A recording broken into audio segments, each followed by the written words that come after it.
Is that a yes from Stuart? Yep. Thank you. Well, good evening. Welcome to tonight's council meeting. My name is Paula Reid, Mayor of Kingborough. It's my pleasure to welcome you all to tonight's meeting on Monday the 3rd of November 2025. Welcome to everyone who's in the public gallery this evening and to those who are at home watching along on YouTube. It's 5:30pm and I now officially declare the meeting open. Council now operates under the Local Government Meeting Procedures Regulations of 2025. Under these, I'm required to advise you that an audio or audio-visual recording is being made of the meeting. All persons attending the meeting are to be respectful of and considerate towards other persons attending the meeting, and language and conduct at the meeting that could be perceived as offensive, defamatory or threatening to a person attending the meeting or listening to the recording is not acceptable. The audio recording of council meetings is made publicly available on our website and meetings are live streamed on YouTube. I'll now ask staff to confirm that the audio recording has started. Thank you. I wish to acknowledge the traditional custodians of this land, pay my respect to elders past and present and acknowledge today's Tasmanian Aboriginal community. Our attendees this evening, from the councillors, we have myself, Councillor Reid, Deputy Mayor Councillor Gladeright, Councillor Antoli, Councillor Bain, Councillor Dean, Councillor Fox, Councillor Midgley and Councillor Street. From our staff this evening we have the CEO, Mr Stewart, Director of People and Finance, Mr Spinks, Director of Governance, Recreation and Property Services, Mr Smee, Director of Engineering Services, Mr Mackey, our Communications Lead, Ms Adams, our Communications Officer, Mr Heather, and our Senior Customer Service Officer, Ms Jones. We have two apologies this evening, one from Councillor Cordova and the second one from Councillor Richardson. We're now on page 1 and I'm looking for a mover and a seconder that the minutes of the open session of council meeting number 18 held on the 20th of October 2025 be confirmed as a true record. I've got a mover in Councillor Fox and a seconder in Councillor Bain. All those in favour? Aye. Against? The motion is carried. Now on page 2, workshops held since the last council meeting. We had a workshop on the 27th of October 2025. It had two parts to it. One was in relation to our strategic plan and the second part of it was in relation to councillor numbers. Takes us to declarations of interest. Does any councillor have a declaration of interest to share? No, thank you very much. And still on page 2, is there any item on the agenda that a councillor would like to transfer from closed into open session or open into closed session? No, thank you very much. Questions without notice in the public. Does any member of the public who's here with us this evening, would you like to ask a question? If so, if you could come to the lectern, please, and just state your name and the suburb in which you live and then ask your question. Thank you. Thank you, Mayor. My name is Karen Groves. I'm from Snug.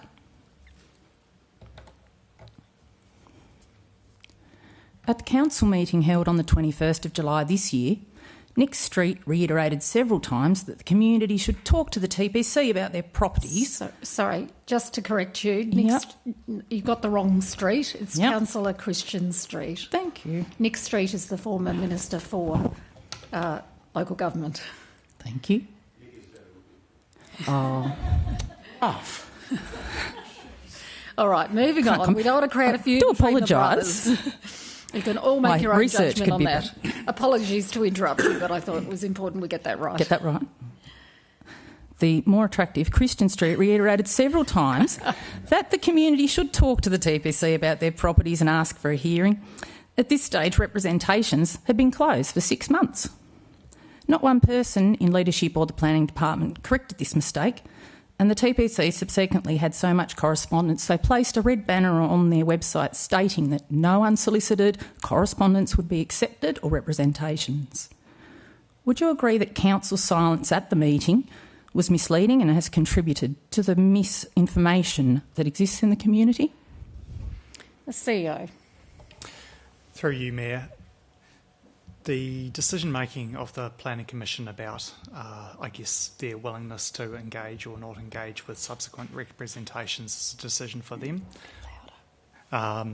Sorry if that's too quiet. It's a decision for the Planning Commission about whether or not they accept new representations. Not speaking for Councillor Street, but I think the intent was to make sure that the community's feedback was reaching the people that could ultimately make a decision as to whether or not they engage further.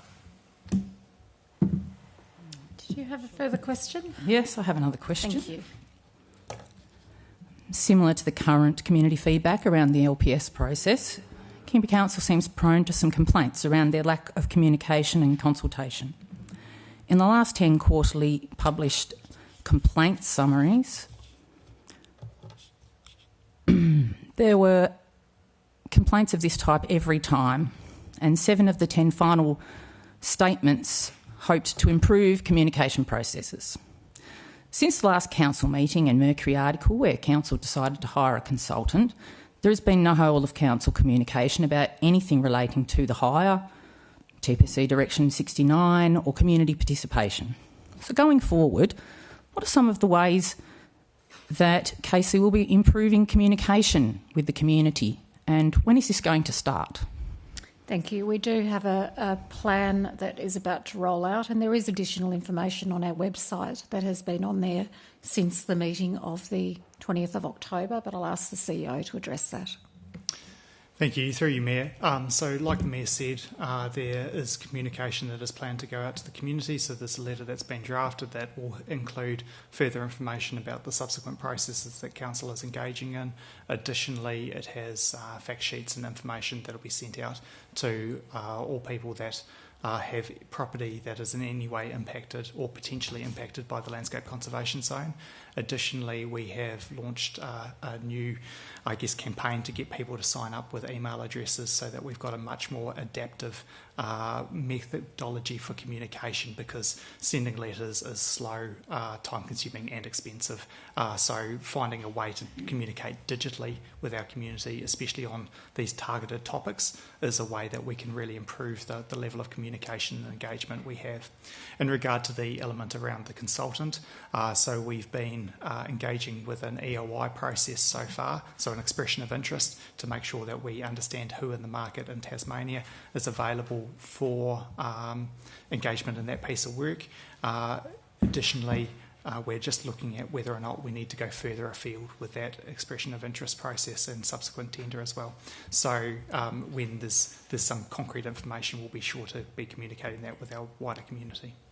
So just to clarify, the information will be coming through, it is maybe on the website already, will be coming in a letter and email. Is that correct? So The CEO. Through you, Mayor. Not through me. Yeah.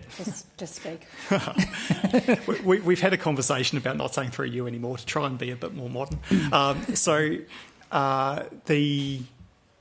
The intent is that the first piece of communication comes out through that letter to make sure that we're reaching all the people directly. So that's the first step. And then once we've got email addresses, that we'll have that more adaptive methodology of communicating to our community.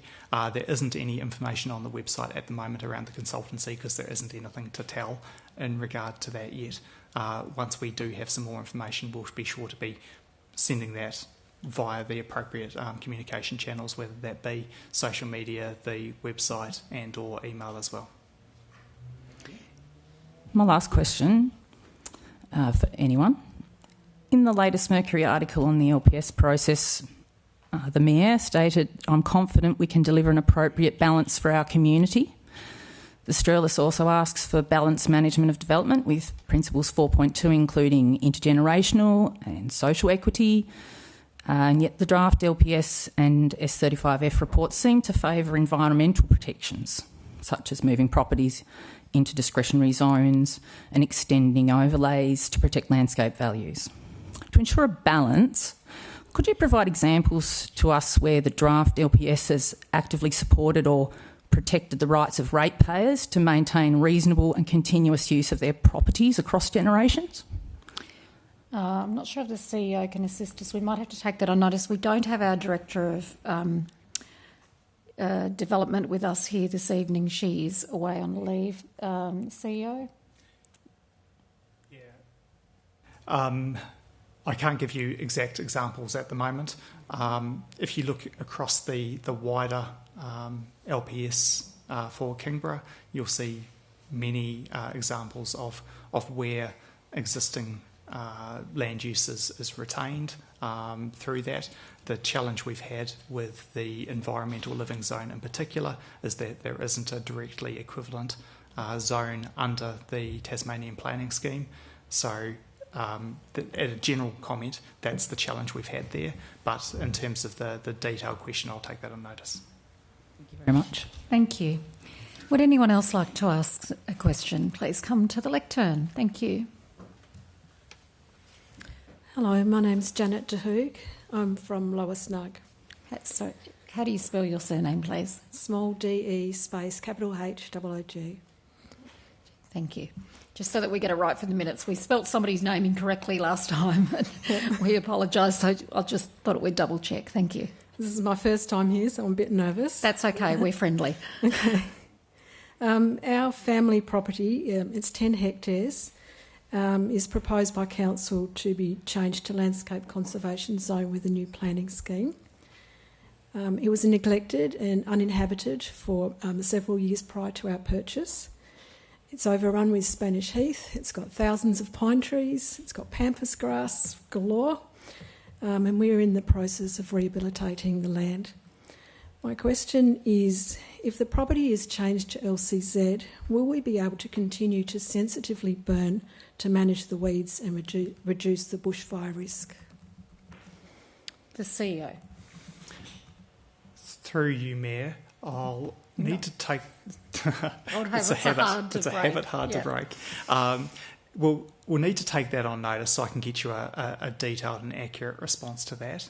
However, bushfire mitigation around a home is generally still accepted under the landscape conservation zone, but like I say, I'll make sure that our experts are able to respond to that question for you so you get a full response to it. I don't understand all this. How does a question get answered through? So what? Yep. No, that's okay. So what we do is if we don't have the level of detail that obviously you're seeking for your individual property, then we print the answer in the next agenda. So there'll be a written answer in there. And then if you have any further questions after that, you can always come to a subsequent meeting and ask further, or you can just call one of our staff members and ask for clarification. Yeah, because some of my questions are following on from that. Yep. So just let me have a look at this then. Feel free to still give, if you think there's still detailed ones, it's quite okay for you to still continue to ask them, and we'll just say we take them on notice. Okay. So currently we personally determine the best time and weather for burning sensitively. We register the burn, and if we needed, we obtain a fire permit from TasFire. If the property becomes LCZ, is that still what we need to do, or is there added things that we need to do if we are allowed to burn? The CEO, not through me. Yeah, exactly. Look, I'll need to take that on notice again. My understanding, again, is that the application of the zone doesn't change your ability to undertake that sort of fire and risk management. But again, we'll provide an answer in the next agenda on that question for you. Because some of a lot of our bushfire risk isn't close to our house. Our house is in the middle of a paddock. A lot of the bushfire risk is just the build-up in the actual bush with the pine trees and the Spanish heath. So it's outside the hazard management area. Thank you. And a third question? Just got to decide which one to do. I'll go to a different subject then. So currently we cut down dead trees and limbs on our property for firewood for our wood heater. It keeps us warm in winter, and it also reduces the fire load for bushfires. My question is, under the LCZ, will we still be able to cut down trees on our property to use as wood for our wood heater? The CEO. Again, I'm sorry I can't answer that question directly. So we will answer that through the next agenda for you. So I'll take that on notice. And just because you've indicated you've got some other questions, you can actually go onto our website and lodge those as questions, questions on notice, and then that would be printed in the next agenda as well. Thank you for your time. Thank you. Is there anyone else who'd like to ask a question? Please come to the lectern. Hi, this is my second time. I'm still very nervous. That's okay. I'm Tamika Adkins and I'm from Manuka Road, Oyster Cove. So my questions relate to landscape values and overlays, which I guess may actually have to go on notice tonight, but I will ask anyway. So Landscape Conservation Zone was introduced to protect areas of high scenic value and environmental value, which I support in principle. However, the way it's currently being applied or proposed to be applied, especially when combined with biodiversity or scenic overlays and SAPs, means that most development applications, even for minor residential or rural buildings, default from permitted to discretionary. And this creates significant barriers for ordinary landowners, additional time, consultants' reports, the visual ecological bushfire reports, and often the addition of a binding Part 5 agreement.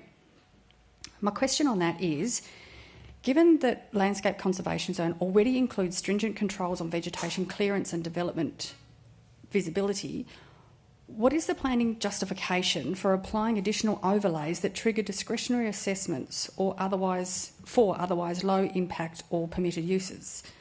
So, in other words, how does Council ensure that cumulative regulatory layering is proportionate to the actual landscape values present on each property and not simply a duplication of existing LCZ provisions? Thank you. CEO. I will need to take that question on notice.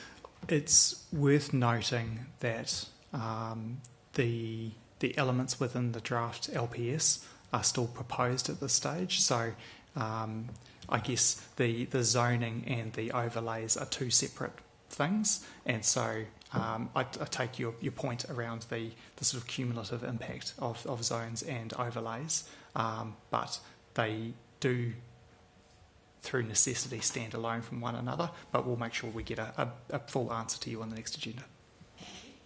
Thank you. A further question? Yes, the term landscape value is repeatedly used across reports, zoning rationales and officer assessments as justification for both the application of the LCZ and for requiring that discretionary uses demonstrate compatibility to those values.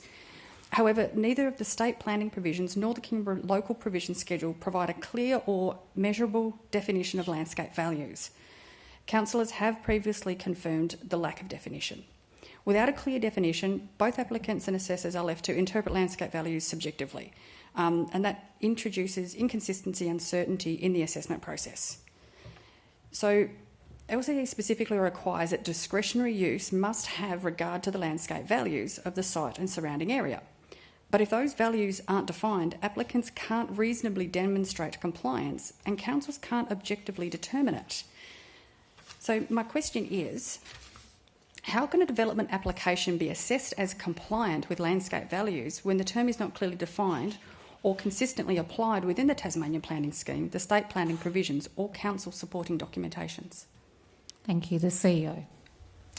Thanks for the question. So you're right, it is hard when there isn't a consistent defined set of criteria around landscape values, and it's one of the challenges ultimately in defining how zones are applied, because there isn't necessarily the state prescribed criteria around it. So I acknowledge your point.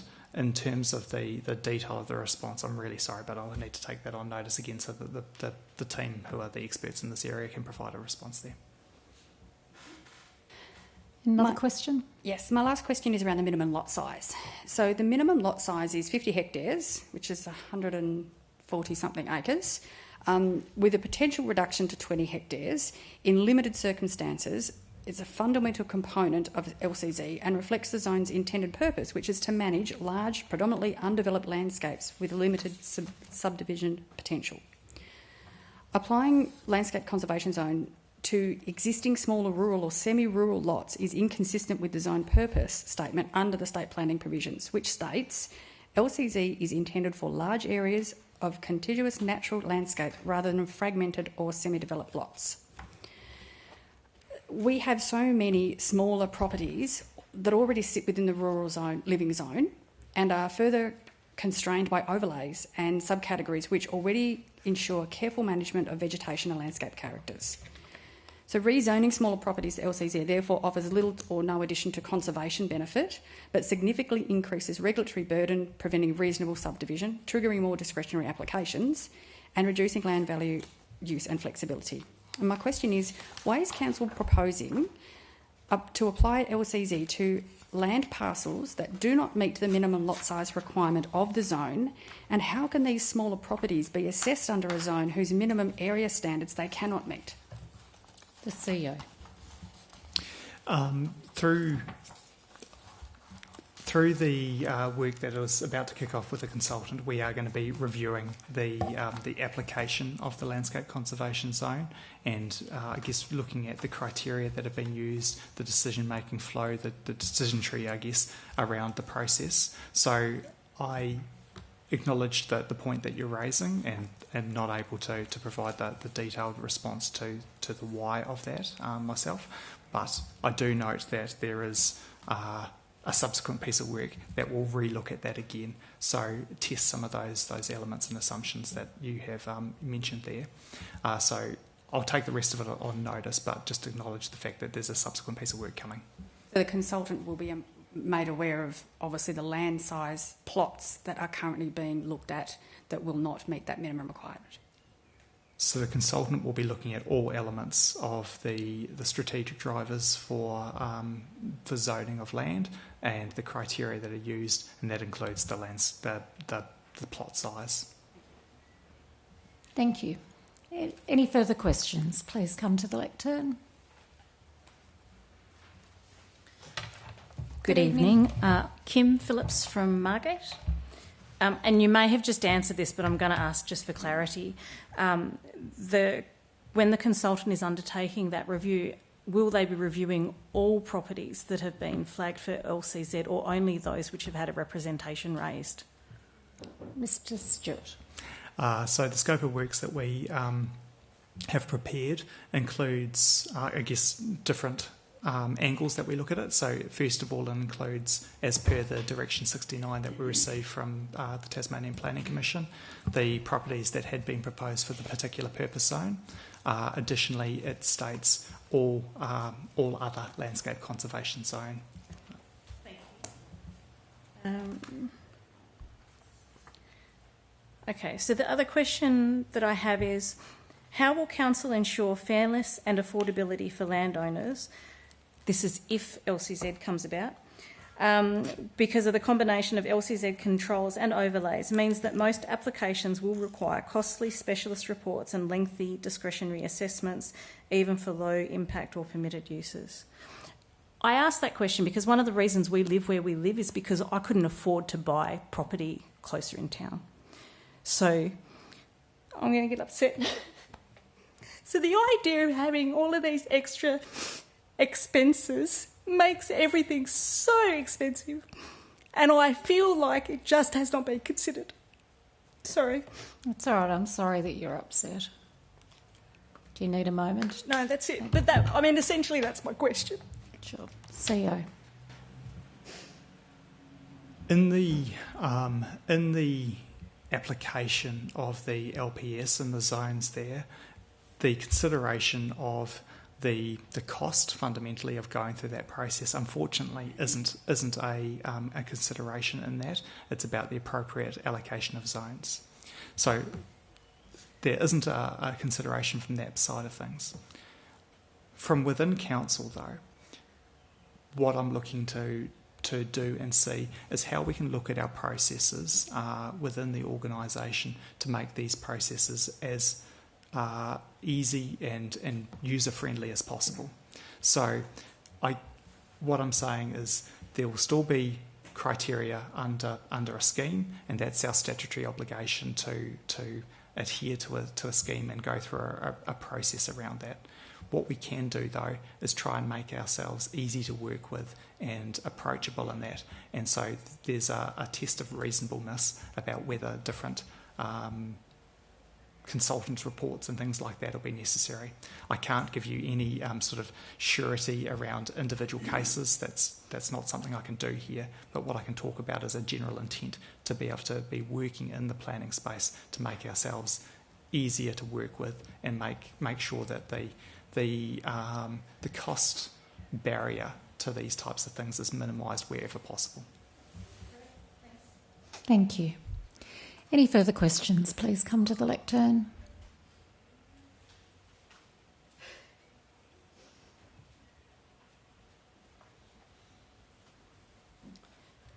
Joel Hodson, Middleton. I've been looking at the strategic plan for Kingborough. Apologies.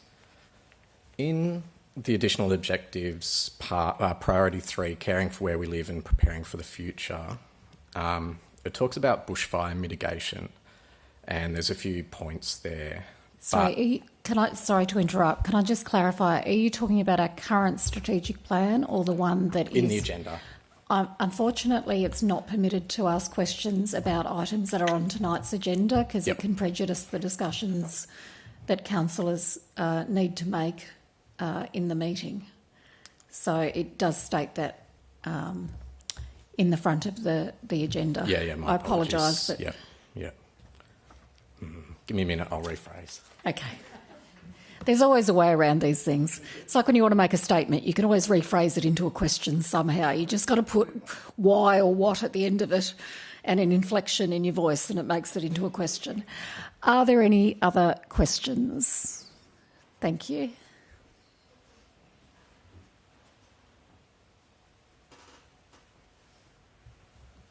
Good evening. Sorry, Ted Hale, Tinderbox Road, Tinderbox.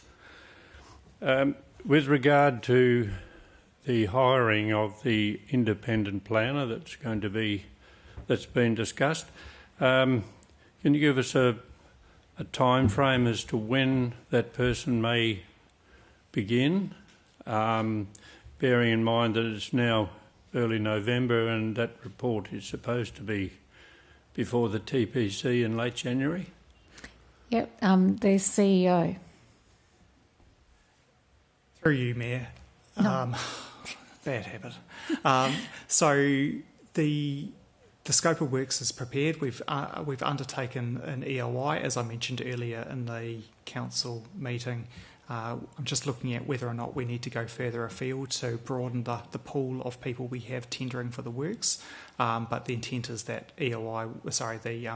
the scope of works requesting for tender will be released this week. And so I think we've allowed until mid next week from memory for the return of that.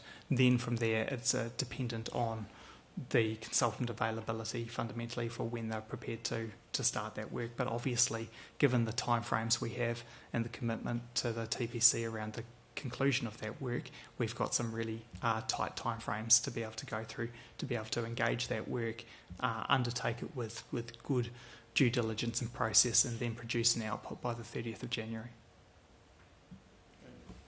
Further question? Yeah, second question. There's been discussion or points raised about fire safety to do with trees. There's another safety issue to do with trees, and I highlight probably Tinderbox Road as a really good example.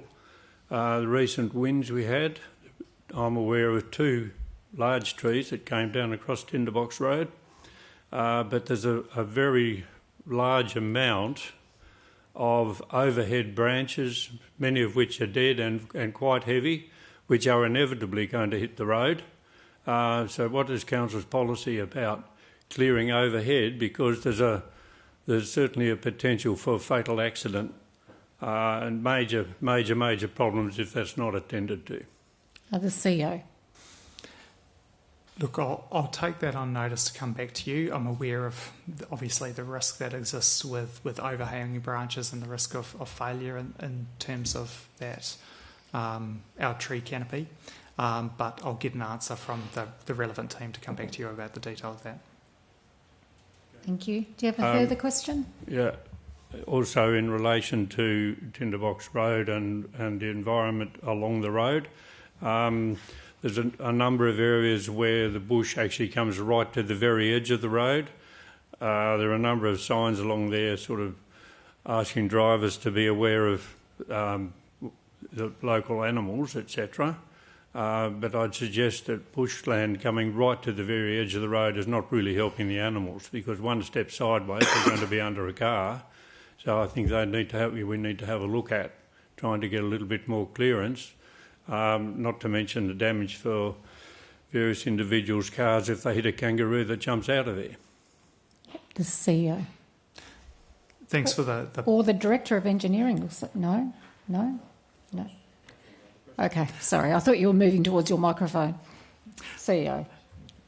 Look, we will do a review of not a formal documented review, but we'll ask the works team to do a drive through Tinderbox Road to have a look at the I guess gap between the bushland and the road reservation and have a look to see whether that's safe or not. So thanks for raising it, and I'll ask the team to do some work on that.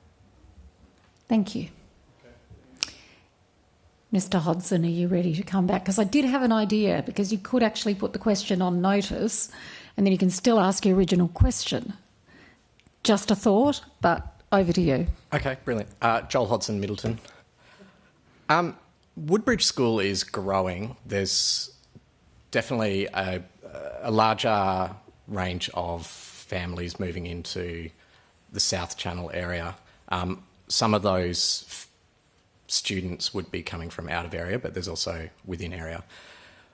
What ways are council planning to encourage organic growth of the South Channel region in particular that doesn't involve simply waiting for current residents to move out of existing homes?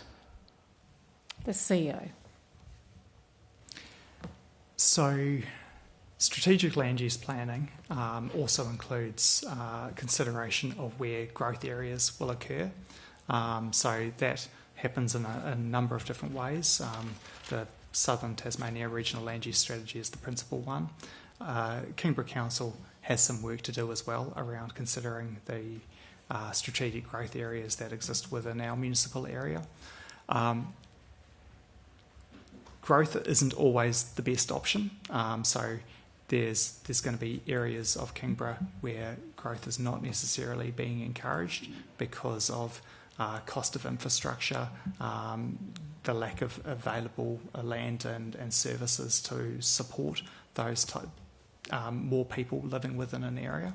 So without speaking to the specifics of Woodbridge in particular, what we need to be doing across our municipality as a whole is looking at the overall land that we have within our community, the level of infrastructure and support that exists in different communities, and thinking about where growth can be realistically undertaken, and areas where maintaining sort of a status quo in terms of the number of people living in that area is appropriate. If I think about significant growth in a low population area at the moment, it will often mean additional roading infrastructure, stormwater infrastructure from other organisations like Tas Networks and Tas Water, etc. So there's a number of implications that come with growth in population that need to be factored into any long-term planning around intensification of population. Follow-up question? If people want to live in an area, though, shouldn't services cater to those people rather than people being constrained by services as to where they live? CEO.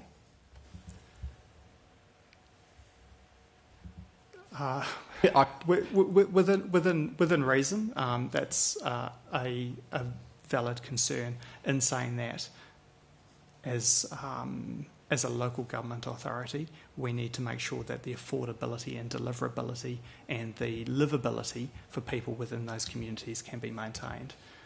the cost of roads, the cost of stormwater and those sort of things. And it's not just a cost implication, but I'm using that as an example, are all important considerations. And ultimately, the desirability of living in an area isn't always going to be the primary consideration in how intensification and densification of population can occur. It is obviously consideration of desire is one element of that, but it's not the whole equation. Further question, Mr Hodson? I strongly don't believe that roads in particular, are being maintained to standard at the moment, and I've had conversations with other landholders who share this opinion. What future plans does council have to? This relates to bushfire mitigation.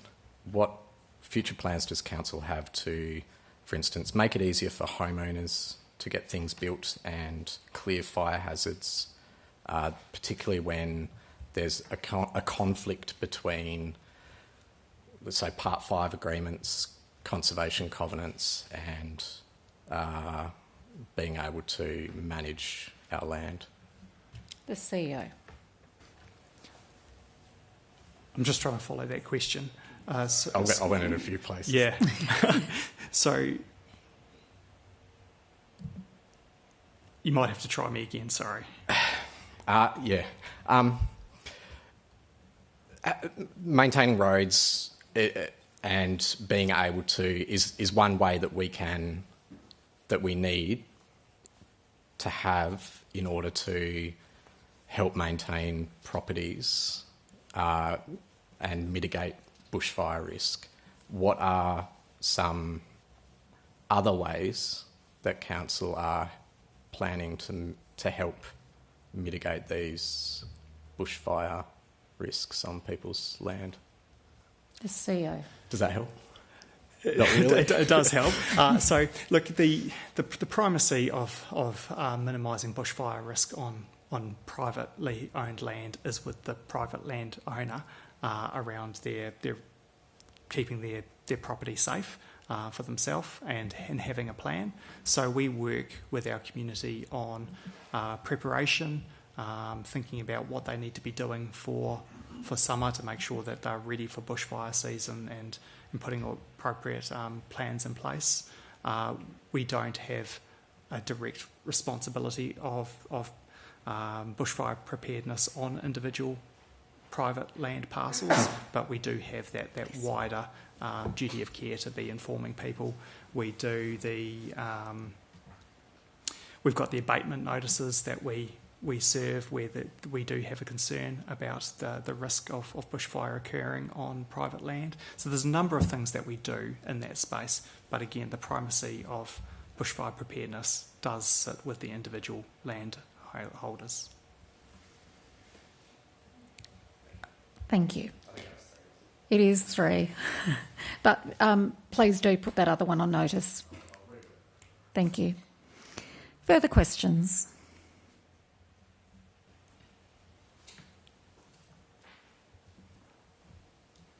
Good evening. Good evening, Marcus Rediker, Howden. I think this has been covered, but with progression on the independent consultant, did we say mid-next week we'd be finding out an outcome for that? The CEO, I'm not sure he was that specific. I think it was an approximate. I will need to take that on notice if you want an absolute date for when we'll close the tender.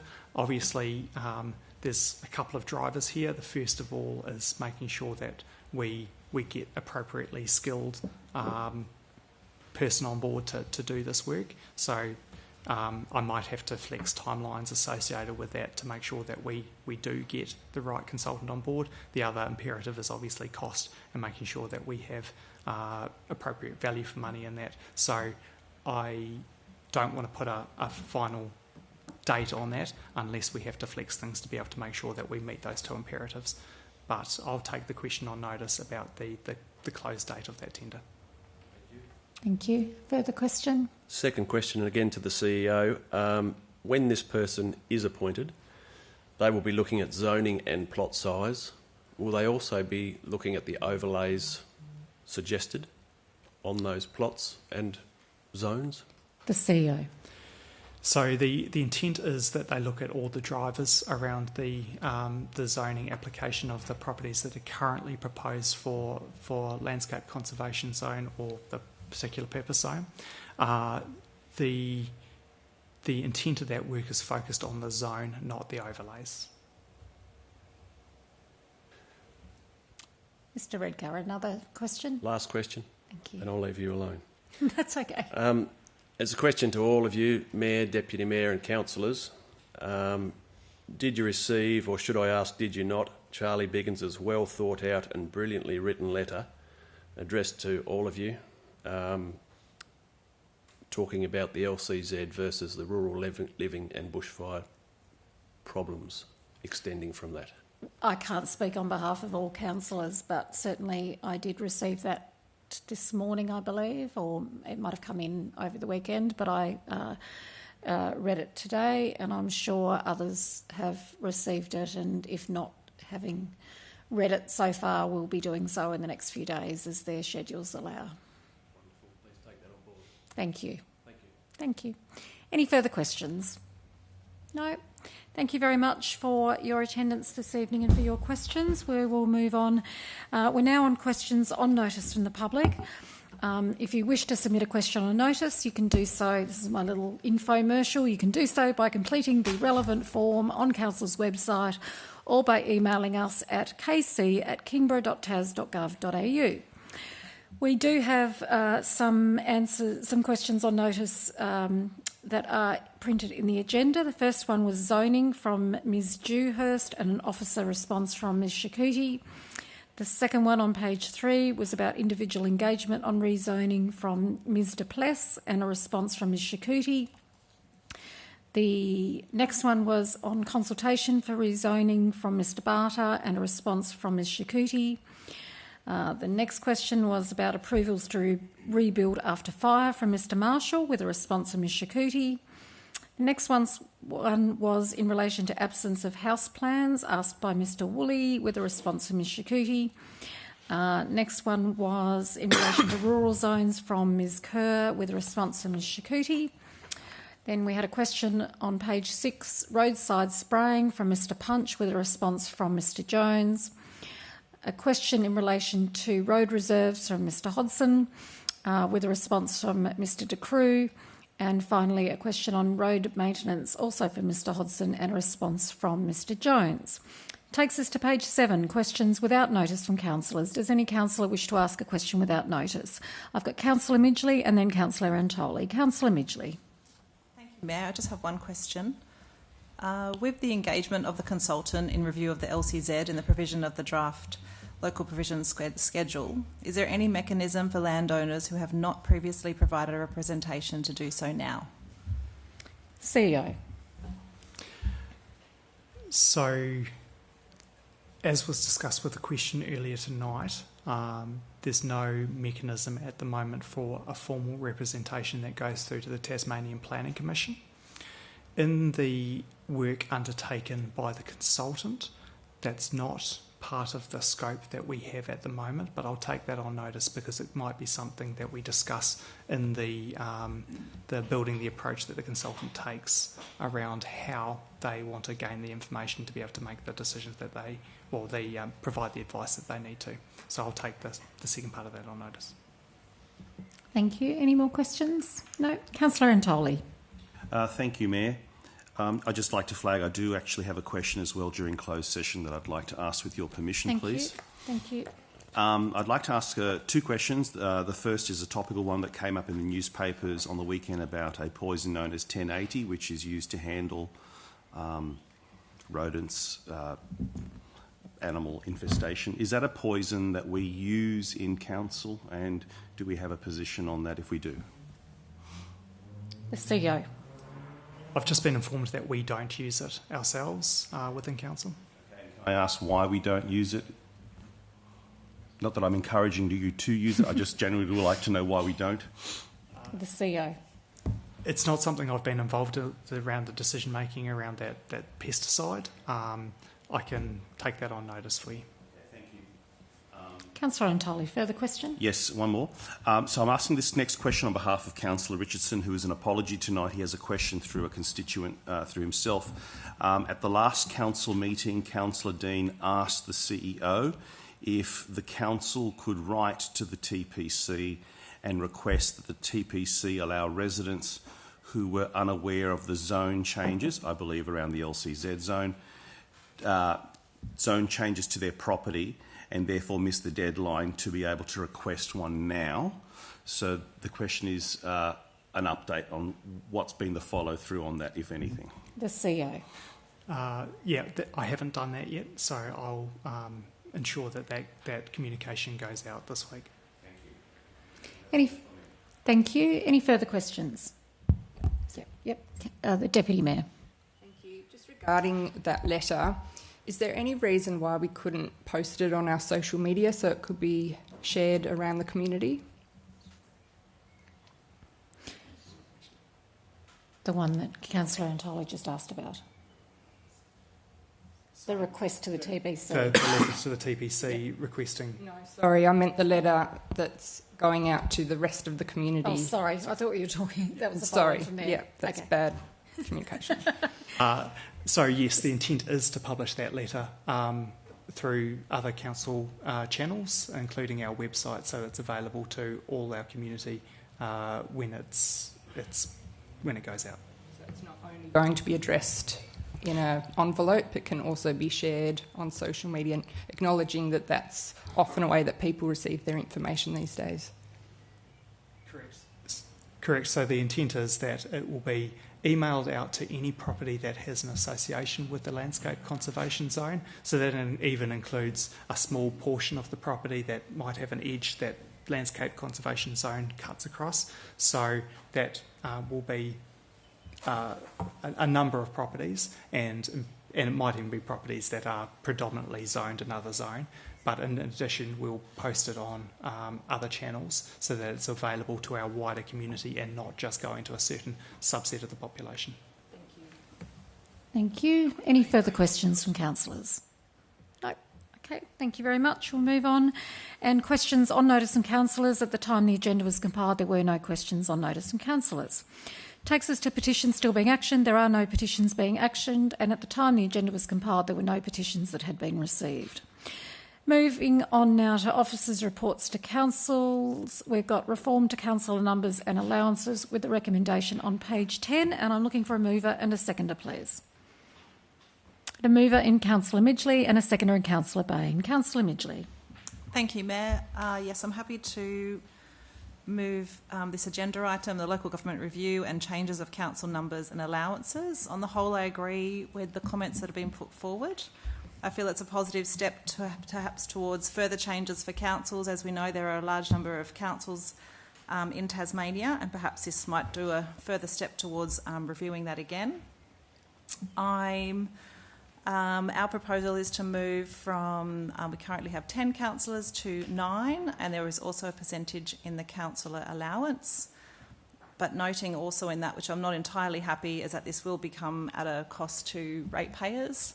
I did actually chat to the Chief Financial Officer in regards to what percentage we could look at reducing this amount so it didn't become an extra cost to our budget. But after some discussions, it could get quite complicated because this framework is across like all of the local government areas, and if we're tweaking here and tweaking there, moving forward it could become quite complicated. But I did have thoughts to that. But then I guess if we are reducing those numbers, there could be some other cost savings in the long term in regards to other expenses and things like that. But I do acknowledge also that some of the smaller councils, so just to let the public know that there has been discussions in regards to this and sort of input, and so I've sat on a couple of those discussions, and some of the other smaller councils have found that in regards to the numbers being down to 5, it can be a bit more challenging. I just wanted to acknowledge that and know that I heard that. But I hope as well that perhaps with these changes in allowances, with the cost of living, that perhaps it does encourage a few more community members to consider standing in the future. And I do encourage those community members to do that. was a great way to work for the community. But yeah, and also to note that if you do feel passionate about this reform and this new framework put forward, that you can also put in an individual submission. But yeah, on the whole, I agree with what has been put forward. Thank you, Councillor Midgley. Further contributions? Councillor Fox. Sorry, I'm automatically pressing that button. Old habits die hard. I don't support this motion. As I said in the workshop, I feel that reducing the number of councillors, and I'm talking about across the state, I think is a loss of community representation and a dilution of democratic involvement. It favours incumbents. It doesn't favour new faces coming on council and not young people. That might not be the case in Kingborough's situation, but it might be. I'm also concerned that this is going to reduce the diversity of gender around the table and age across the table, and also culture, like multiculturalism. It'll be harder for those people to get elected because I think having just introduced compulsory voting across Tasmania, it's very difficult for people to get elected if they're not members of a political party or aligned with a political party. This situation will be disadvantaging independent, community-minded residents, and council will become, and already is, I think, a stepping stone for politicians for both state and federal elections. It disadvantages community members with local knowledge and experience and with a long-term horizon that stand for council and want to make long-term improvements, and people with connections within local communities. Moving on to the suggested salary increase, I think in our case it is, in fact, the government is aiming to attract professional people with full-time jobs. But in our case, financially, this decision will not actually break even for council, but actually increase our cost by $10,228 per annum. Councillors are not meant to be professional employees. Although we are expected to participate in training, we're not meant to be professional. We're meant to be guided by our professional staff in our decision making. I guess my final comment is that by reducing the number of councillors, particularly in small councils, might actually make those councils less viable and might actually lead to amalgamation by stealth.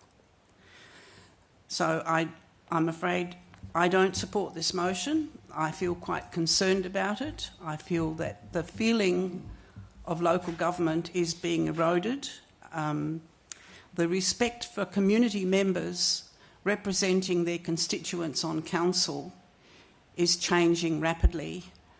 It might be for the better in some people's opinions, but in my historical time on council, I don't see this as a good trend. Thank you. Thank you, Councillor Fox. Any further comments? Councillor Antoli. Thank you, Mayor. I do support the motion. I believe from my conversations in the community it's quite popular.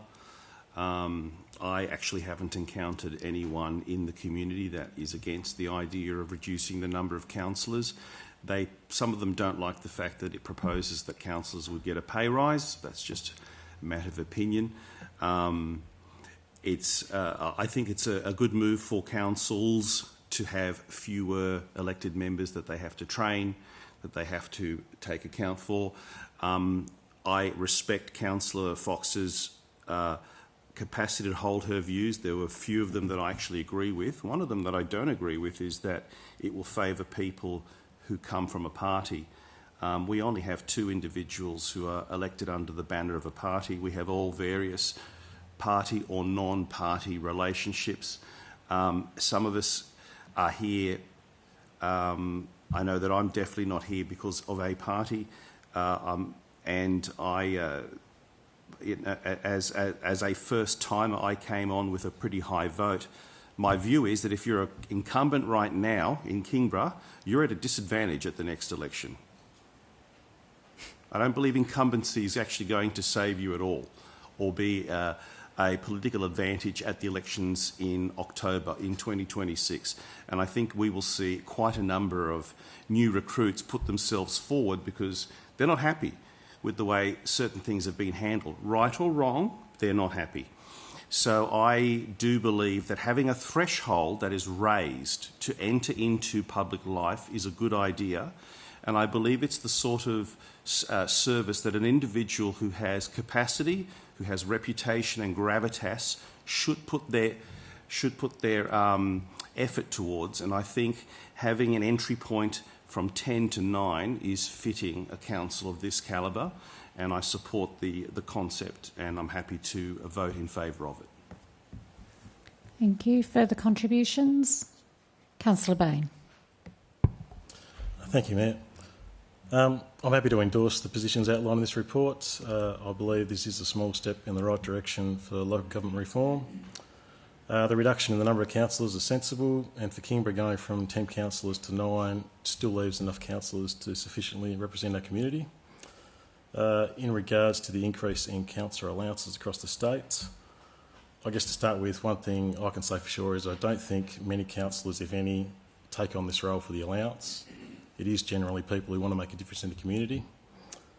However, I do believe that any rise in allowances such as this one has the potential to increase the quality and quantity of candidates to put their name forward. It's not going to be a full-time wage for many people, but with workplace flexibility these days more and more, people may look at this allowance and start thinking they can afford to reduce to part-time and commit X amount of hours to being a councillor. This, along with the superannuation payments and pay-as-you-go tax, I think are also very sensible additions. So yes, I'm happy to endorse the report. Thank you, Councillor Bain. Further discussion? If not, I'll make a small contribution before we move on. Look, I think this has come out of the local government reform that has been occurring across the state for many, many years now. And certainly out of that and the submissions that were received, there was a lot of feedback from the community and also from some councils and individual councillors across the state.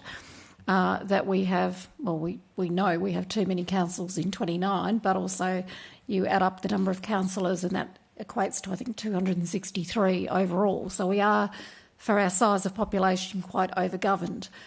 And unfortunately, the state government, rightly or wrongly, I won't make a personal judgment on that, but they made a decision about not having forced amalgamations between councils and having it voluntary. And unfortunately, whilst there are some active discussions going on in councils around the state, probably just a handful of them about, and there's some of the smaller ones, about how they can work together either through formal shared resources or actually amalgamating. I don't think in the foreseeable future, without forced amalgamations, we're going to see a change. And so this is why the government came to the position that if we want to achieve, I guess, that reduction in numbers, because it's one of the highest number of councillors per person in Australia at the moment.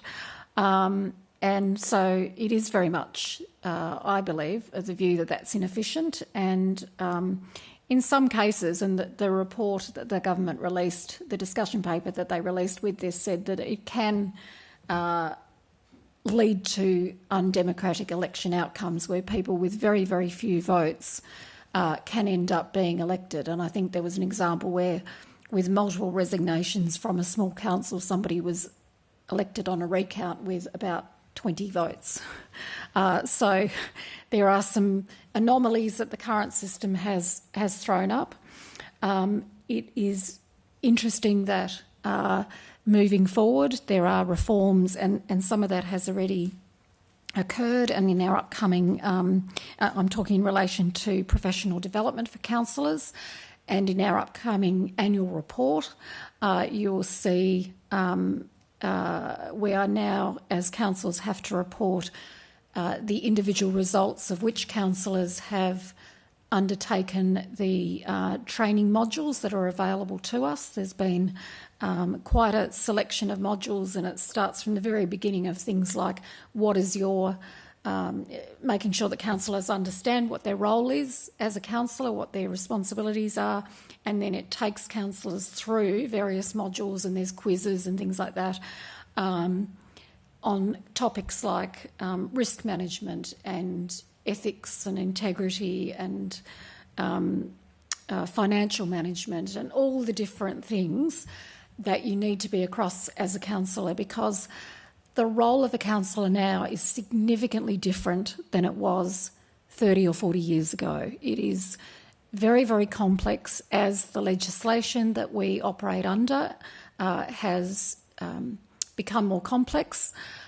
So I guess that brings with it a need to have a certain ability to be able to learn those new things if you don't have those skills already. And so there is this mandatory training that is coming in, and I think that's a very positive thing.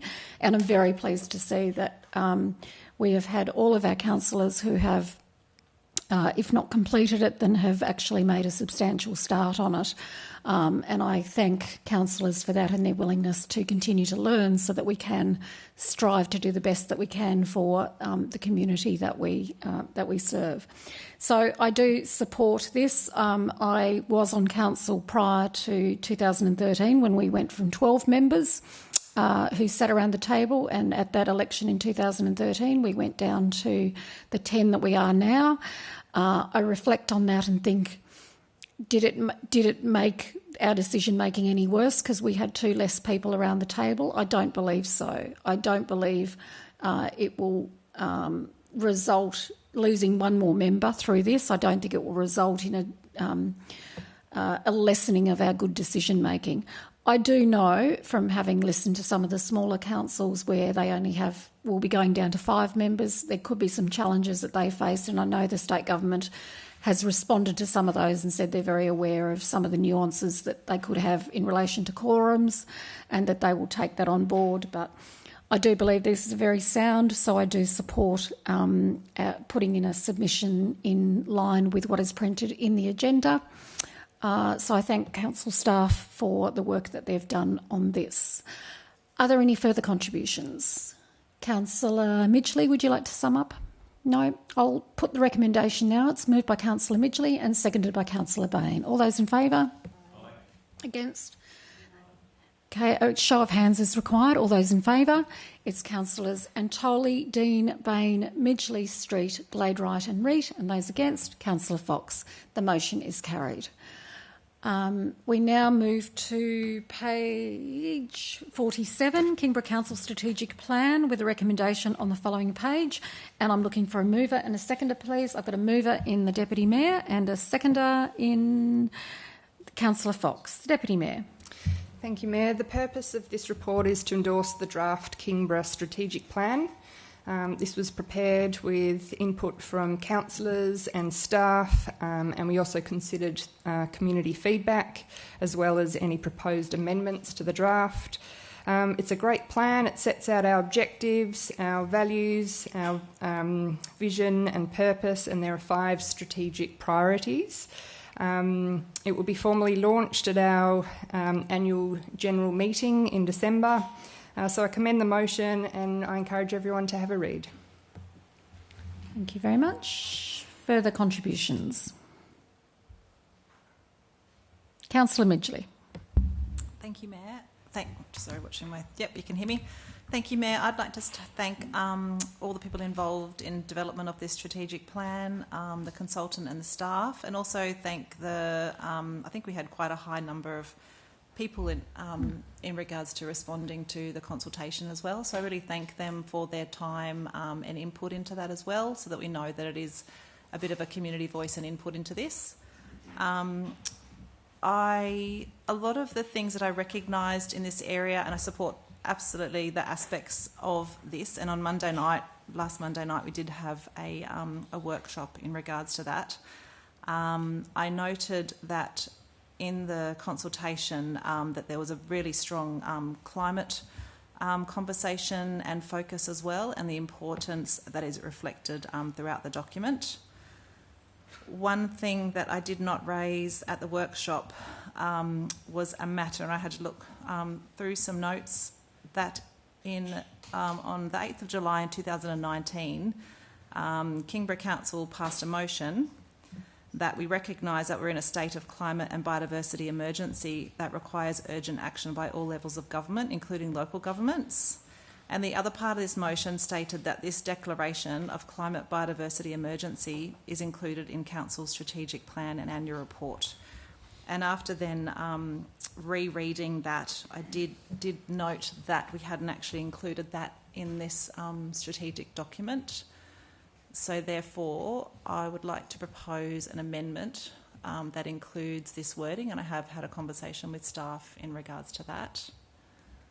So you would like to... So I'd like to add... so you're proposing an amendment. Okay, and do we have the... Ms Jones, do you have the... We'll just wait to get that. You can say it out loud while we get that up on the screen. So basically, it would just be a change in the wording on 3.4, and that includes the recognising that we are in a state of climate and biodiversity emergency as per the motion that was passed in 2019. And I think that also then gives the sentiment of the number of people who were engaged, putting climate at the forefront, and the fact that council has actually agreed to this and stated that we would do this. And my apologies to my fellow councillors that I didn't bring this up at the workshop. So that is the one. Is it down the bottom there? The amendment. Yep, so the amendment down the bottom. So I get glasses, but I only need them for reading. It's a real I know, pain. that I'm in the same world of pain. So the amendment is basically would go to whatever the original... What's the original amendment? So you're wanting to change the wording to section 3.5 to read implement 3.4, sorry. Implement Council's climate change plan which acknowledges a climate... So you're adding the words which acknowledges a climate and biodiversity emergency, and then the rest of it. So I'm going to, before we go any further, do I have a seconder for that? Councillor... I will get to that. Sorry. Well, sorry, yes, I should do that first. Beg your pardon. Who moved it? Councillor Gladright, would you be happy with that amendment? And Councillor Fox, is it acceptable to you? Okay, so that now becomes part of the substantive motion.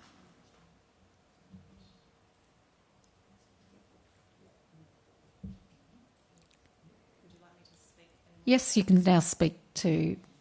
Well, it's you're now speaking to the whole. Yep. So I guess, as I've discussed, supporting absolutely all the objectives and points in the strategic plan, but I did recall that we did pass this motion in 2019, and we did state very clearly at that motion that we would include this in Council's strategic plan and annual report. That was stated in the minutes from the meeting, and so therefore that is why it is included. And I feel that it does then give the sentiments of much of the consultation also, where people raised, climate as a concern and wanted to ensure that it was elevated and made a point. So it is just following up on something that was passed at Council in 2019, and I hope that, we can include this important statement. Thank you. Councillor Street, and then the Deputy Mayor. Thank you, Mayor. The strategic plan as it stood before that amendment was a document that had been established after a lot of work and consultation and a lot of work between councillors as well regarding discussion about that consultation and the form that the strategic plan took. What has just occurred is that a motion from a previous formation of council has been taken by 3 members of this council, and an addition added that was not discussed during that consultation with councillors in any way, shape or form, which changes the tenor of the document's approach to climate change and biodiversity. And I'm seriously unhappy with my colleagues who have chosen to do that. By doing that, 3 of them have effectively amended this document such that the only choice that I have in order to voice my concern with that change having been made is vote against the strategic plan, which is not a step that I want to take, but I want to flag that it is one that I am going to take if the amendment remains. Thank you. Just to clarify, the amendment was accepted by the mover and seconder of the motion, so it is the substantive motion now, so it is included in the recommendation. I've now got the Deputy Mayor and then Councillor Antoli. Thank you. Look, I'm happy to support this. Councillor Midgley acknowledges that she didn't pick this up in time and that she has expressed that she would have liked the opportunity to discuss this at the workshop. I know it's not ideal. I take your point. I feel that this has previously been debated. We're not really debating biodiversity emergency again tonight. We're just ensuring that it remains in our strategic plan, which was a previous decision of council. Thank you. Just before I call on Councillor Antoli, Councillor Street, just for your information, it is within your purview. Would you like to? You can move an amendment to the substantive motion as it stands at the moment, and you can do that at any time. Well, I think we should have a vote on it, so I'd like to move an amendment, Mayor. And the amendment is that the wording that the mover and seconder have accepted as being added is removed.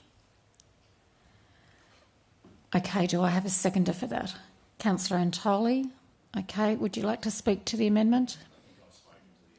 Anybody else like to speak to the amendment? Councillor Antoli. Thank you very much, Mayor, and I do support Councillor Street's common sense approach. As I understand it, we have not received a weight of evidence from the community when we consulted on our strategic plan that Kingborough, the local government association of Kingborough, for which this strategic plan is being voted on, is in the midst of any climate emergency.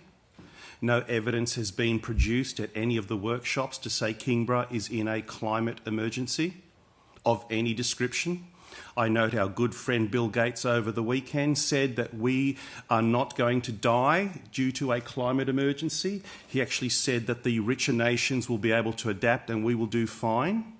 The mood is definitely not in favour of this emotion, and I don't appreciate a motion that comes from a political party to be where philosophy comes from a particular political party is inserted into our strategic document, because it forces us to spend money where it does not need to go. So I do not believe that this change or amendment should be supported in any way. If it is allowed into the substantive, I also will take the difficult choice of voting against the strategic plan amendment in its entirety, because I believe this is a poison pill for me. I'm not swallowing it, and I don't believe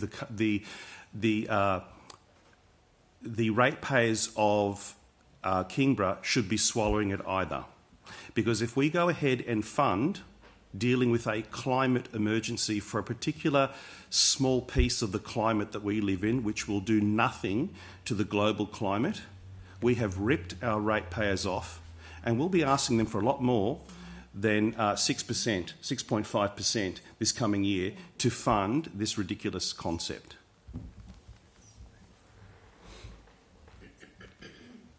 Further contributions? I've got Councillor Bain and then Councillor Fox. Can I just ask a question? In reference to where we're saying which acknowledges a climate and biodiversity emergency, does the plan itself, the climate change plan, already encapsulate that? And are we essentially referring to something that's already in the plan? The CEO. Not through me. I'm just gonna double check the wording within the plan. It's my understanding that it does already do that, but I'll double check that for you. And I'll ask a follow-up question while that's been... Absolutely, Councillor Bain. Is there anywhere else in the strategic plan where we reference a plan and then expand on information that's already in the plan? That almost sounded like a yes minister question, but to my knowledge, there isn't anywhere else in the plans that sort of alludes to content within another plan or strategy.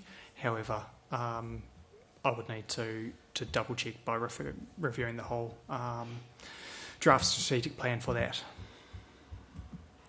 Have you got another question, Molly, just to fill in the time, or a tune you can share with us or something? I guess all I can say is, for those reasons, I feel like I'm leaning towards supporting the current amendment, because I think it's calling out, we're referencing a document and then calling out something additional.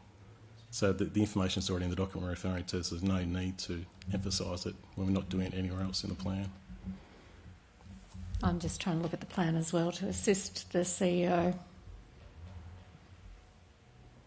I might ask Councillor Mitchell if she's aware of, since you were the mover of the original motion, are you aware that this is already in the Climate Action Plan? Yeah, sorry, I don't know if it's actually clearly stated. I'm just going on that motion that was passed, and I looked at the wording of that, and so therefore it was referenced in the last strategic document. And I guess I've got a question to that, just in regards to what Councillor Antoli said. It was referenced in the last strategic document because of that 2019 motion, so therefore did that then become a big expense to council? Sorry, the CEO's... Did you hear that question? Trying to multitask. Yeah. I can't... I just did a word search. I can't find it. Yeah, so to my cursory review of the Kingborough Council Climate Change Plan, it doesn't allude to the climate and biodiversity emergency. I think that was done via separate resolution of council that this council acknowledged that emergency. As it relates to the question, I think I was asked, but I was doing something else at the time. The question on cost. Do you mind clarifying that for me? Sorry, yes. So it's just in regards to the point made by Councillor Antoli that by putting this statement in, would therefore become a big impost cost-wise to our ratepayers, when noting that has actually already been in our current strategy. So any comments in regards to that, please? Thanks for the question. So the strategic plan is the broader guidance for the organisation, outlining key outcome areas, I guess, that the organisation will deliver to. Beyond that sits a number of implementation plans, fundamentally, about how the organisation will respond, and subsequent budgets as well. So there's a number of decision-making frameworks that then sit below the strategic plan, where councillors make decision around the allocation of budgets, albeit that sits under the auspices of the strategic plan. You're right in saying that council's acknowledgement of a climate and biodiversity emergency is within the current council strategic plan, that this document would supersede, and there are, I guess, within our various plans, such as the climate change plan, initiatives that are undertaken within that area. So that's a long way of saying that it doesn't directly tie council to new expenditure within this area, but it creates this sort of framework for ongoing expenditure in our work around addressing predominantly adaptation to climate change, but also elements of mitigation as well. Councillor Dean, you can speak while I just quickly have a conversation. Sure. I didn't think that reading the agenda tonight would be discussing climate change emergencies. I'm noting that was a motion back in 2019, and I have looked at the climate change plan from 2019 to 2024, and it just doesn't. It's what we're discussing here is a subclause which acknowledges a climate and biodiversity emergency. That plan doesn't. The emergency comes up 4 times in terms of emergency management. It just doesn't acknowledge a climate and biodiversity emergency. The plan, that as it's written, it's an infactual statement. If we want to discuss the climate change emergency, a notice of motion can be brought. But I was happy to support the report, or the plan, sorry, as read in the agenda, so that's what I'll be doing. Thank you. I did hear all that. I'm a female, I can multitask. It's a particular skill that some of us have. Look, just in relation to this, just for some clarity, I just wanted to check with the CEO. The issue with the amendment as it stands at the moment, or sorry, not the amendment, but the wording that was put into the substantive motion, reads, implement Council's climate change plan, which acknowledges a climate and biodiversity emergency, integrating mitigation, blah, blah, blah. The problem is the existing climate change plan, the 2019 to 2024 plan, which is to be updated, those words don't appear in that plan. So, in fact, the words that are being put in there are incorrect, that we agreed, that the mover and the seconder of the motion agreed to amend, to put in there, are not factual, if I can put it like that, because that statement doesn't appear in the current climate change plan. As you know, we are going to be updating this plan, but we can't amend our strategic plan at this late hour and preempt what might be in the next iteration of the climate change plan by suggesting that we might still be acknowledging that in a new plan, if that makes sense. So, sorry, that was an awkward way of trying to explain that. So, any further discussion on Councillor Street's amendment? No. Councillor Street, did you want to sum up? Given what you've just said, Mayor, I don't think I have to. Okay. All right, so I'm going to put the amendment. It's moved by Councillor Street and seconded by Councillor Antoli. And just to be clear, the amendment is... The amendment is that the words which acknowledges a climate and biodiversity emergency be removed from the recommendation. No? Right, yeah, so sorry. Well, no, because his recommendation... No, the amendment that we're now dealing with is to remove the words, isn't it, from the... They have the same effect. Oh, okay, all right. So basically...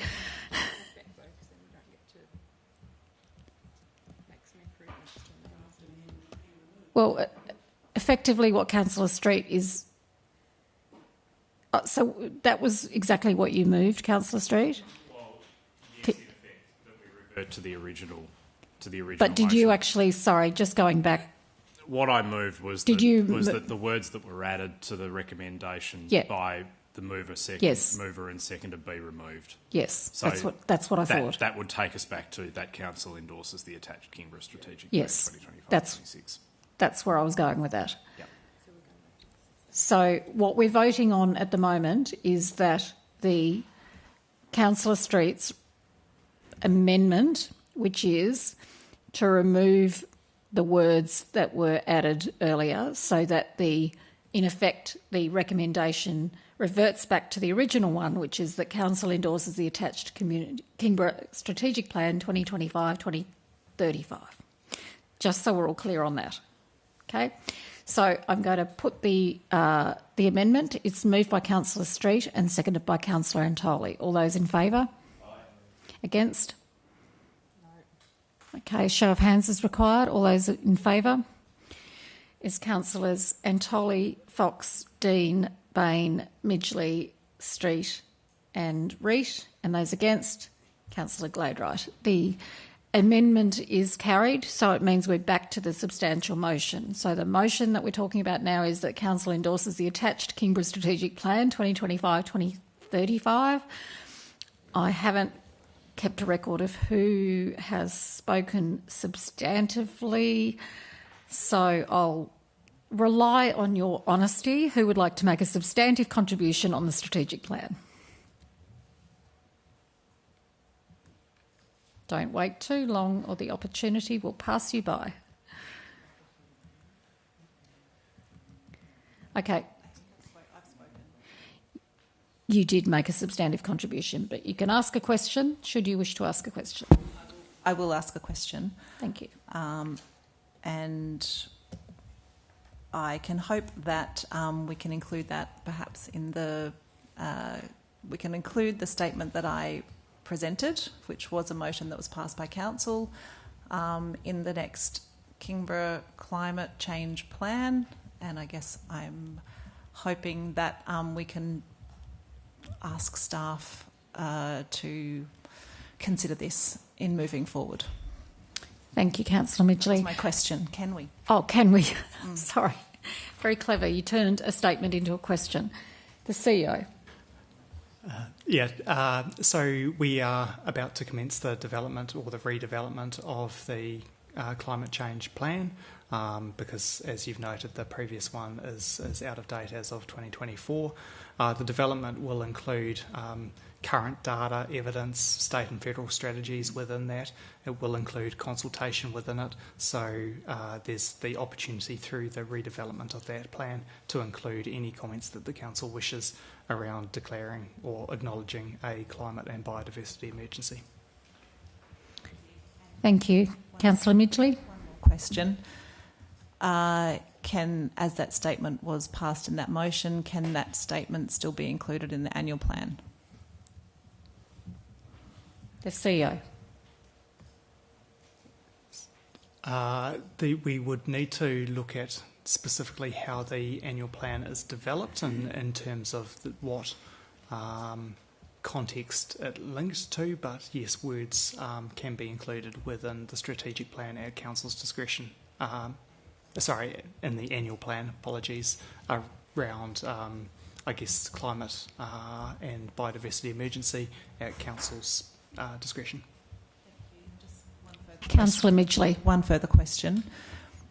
So I guess this provides an example of a motion that clearly stated that this is to be put in Council's annual plan and strategic plan, but yet we missed that opportunity.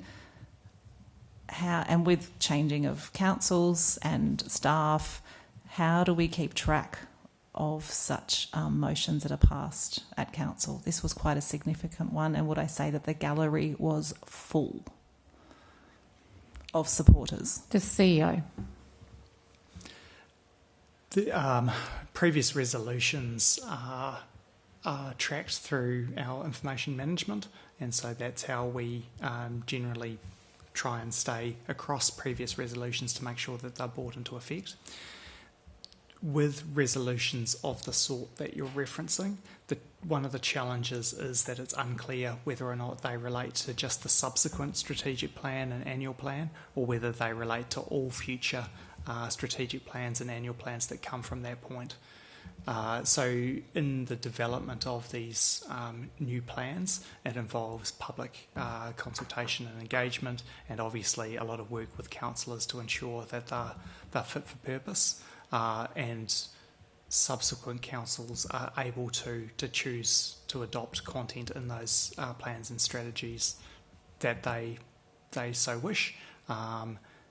So I guess there's a couple of things in here about firstly making sure that we're clear in the recommendations and resolutions of council to make sure that they are clear about whether they apply to the subsequent version of those plans or in perpetuity, and then also make sure that that's part of consideration in the development of documents. But I do note that it's each subsequent council's decision making that can guide what content it chooses to put in place within those documents. Councillor Midgley, anything further? Any further contributions? Councillor Fox. This whole thing of climate change emergency, I note that Councillor Street said it was party driven. Councillor Antoli made Councillor that statement. Tony, I don't see... I'm not a member of any party, but I do know that Kingborough does have incredible responsibilities in terms of climate change and in terms of protecting our community from fire and flooding, sea level rise, all sorts of things that we have to deal with. And it might not seem an emergency, but I do know that we're losing a lot of our wildlife and a lot of our bird life. It's just, and development is also contributing to that loss. It's acknowledged that our weather patterns are completely unpredictable. There are so many more hot days in winter and cold days in summer. We are really struggling as a community to deal with these issues, and I do think it's very important that Council does acknowledge that we are in a precarious position. It may not be an emergency, but we are continually getting further and further down the path of looking like an emergency. So I do recognise the fact that Councillor Midgley has raised this issue, and I think it's a very important issue. And I also understand that perhaps this matter wasn't debated during the consultation phase of our strategic plan, but I think it is very much in the forefront of a lot of people's minds from all persuasions and all political parties. So I do think we should take this situation very, very seriously. Thank you. Thank you, Councillor Fox. Oh, that prompted a raising of hands. In the order that I saw them, Councillor Dean, then Councillor Bain, and then Councillor Antoli. Councillor Dean. Well, I wasn't actually going to make a contribution, but the debate seems to have been skewed towards talking about a climate change emergency. And just to provide a bit of balance here, I just want people that are listening to this document here is not just that, not just about our climate or just one thing. It is a broad, long-term strategy and vision which talks about really important things, and the key for me is the purpose, and it's making Kingborough a great place to live, and I think that's what we all aspire to.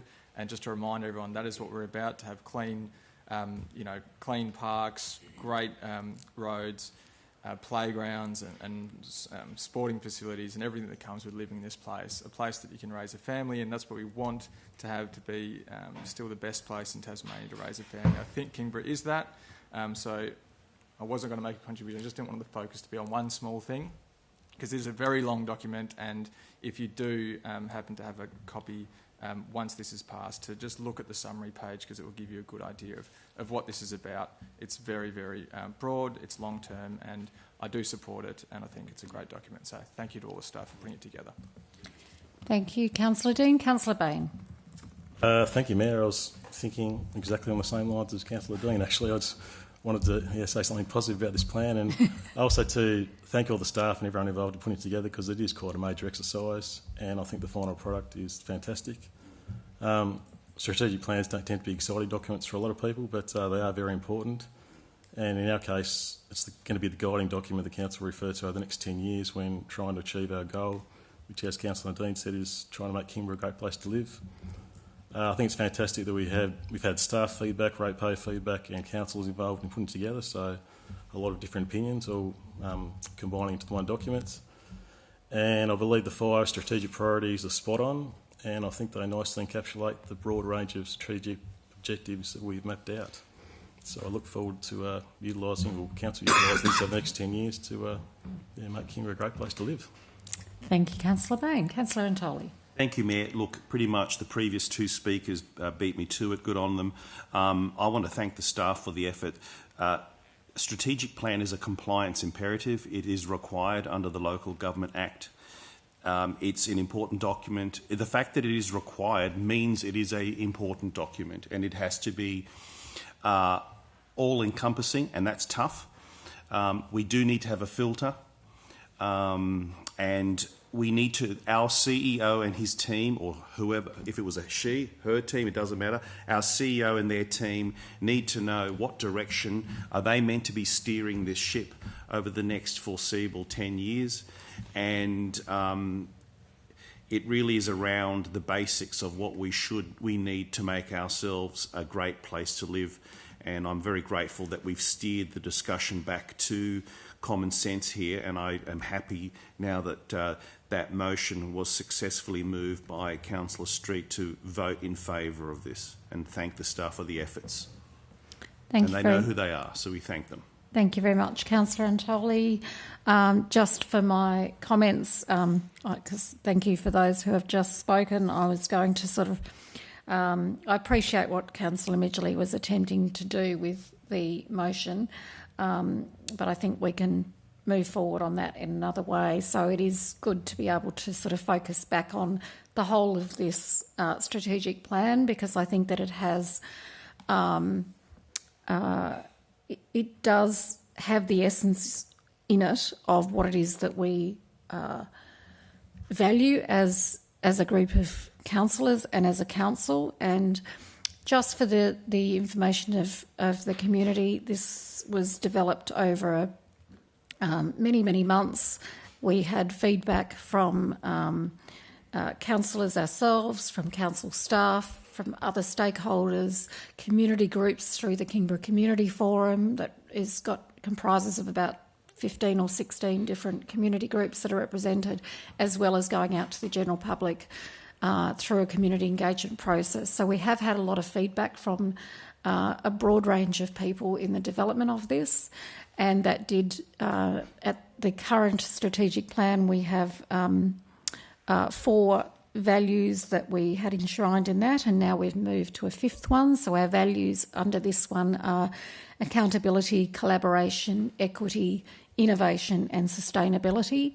And we've gone from 3 different priorities that we had to support it to 5. As has previously been stated, there are a number of mechanisms, and there's a very good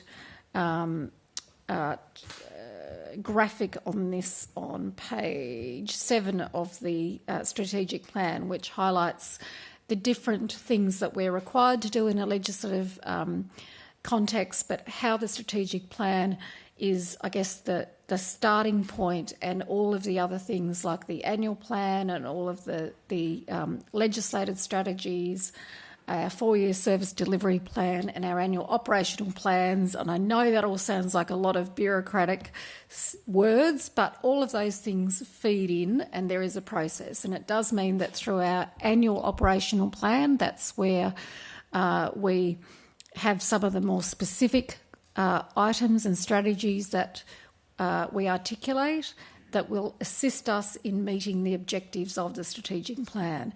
And then they are reported on every year in our annual report. So hopefully that provides some clarity around the process, because it can seem very confusing. I would like to thank the people who did engage and provide feedback to the draft strategic plan, because the report, the engagement report, is included in the agenda, and it does show the response that the staff made recommendations to us as councillors, and we workshopped. So through that process, when people do give us that feedback, we take it on board, and there were a number of changes that were made to the plan, things that we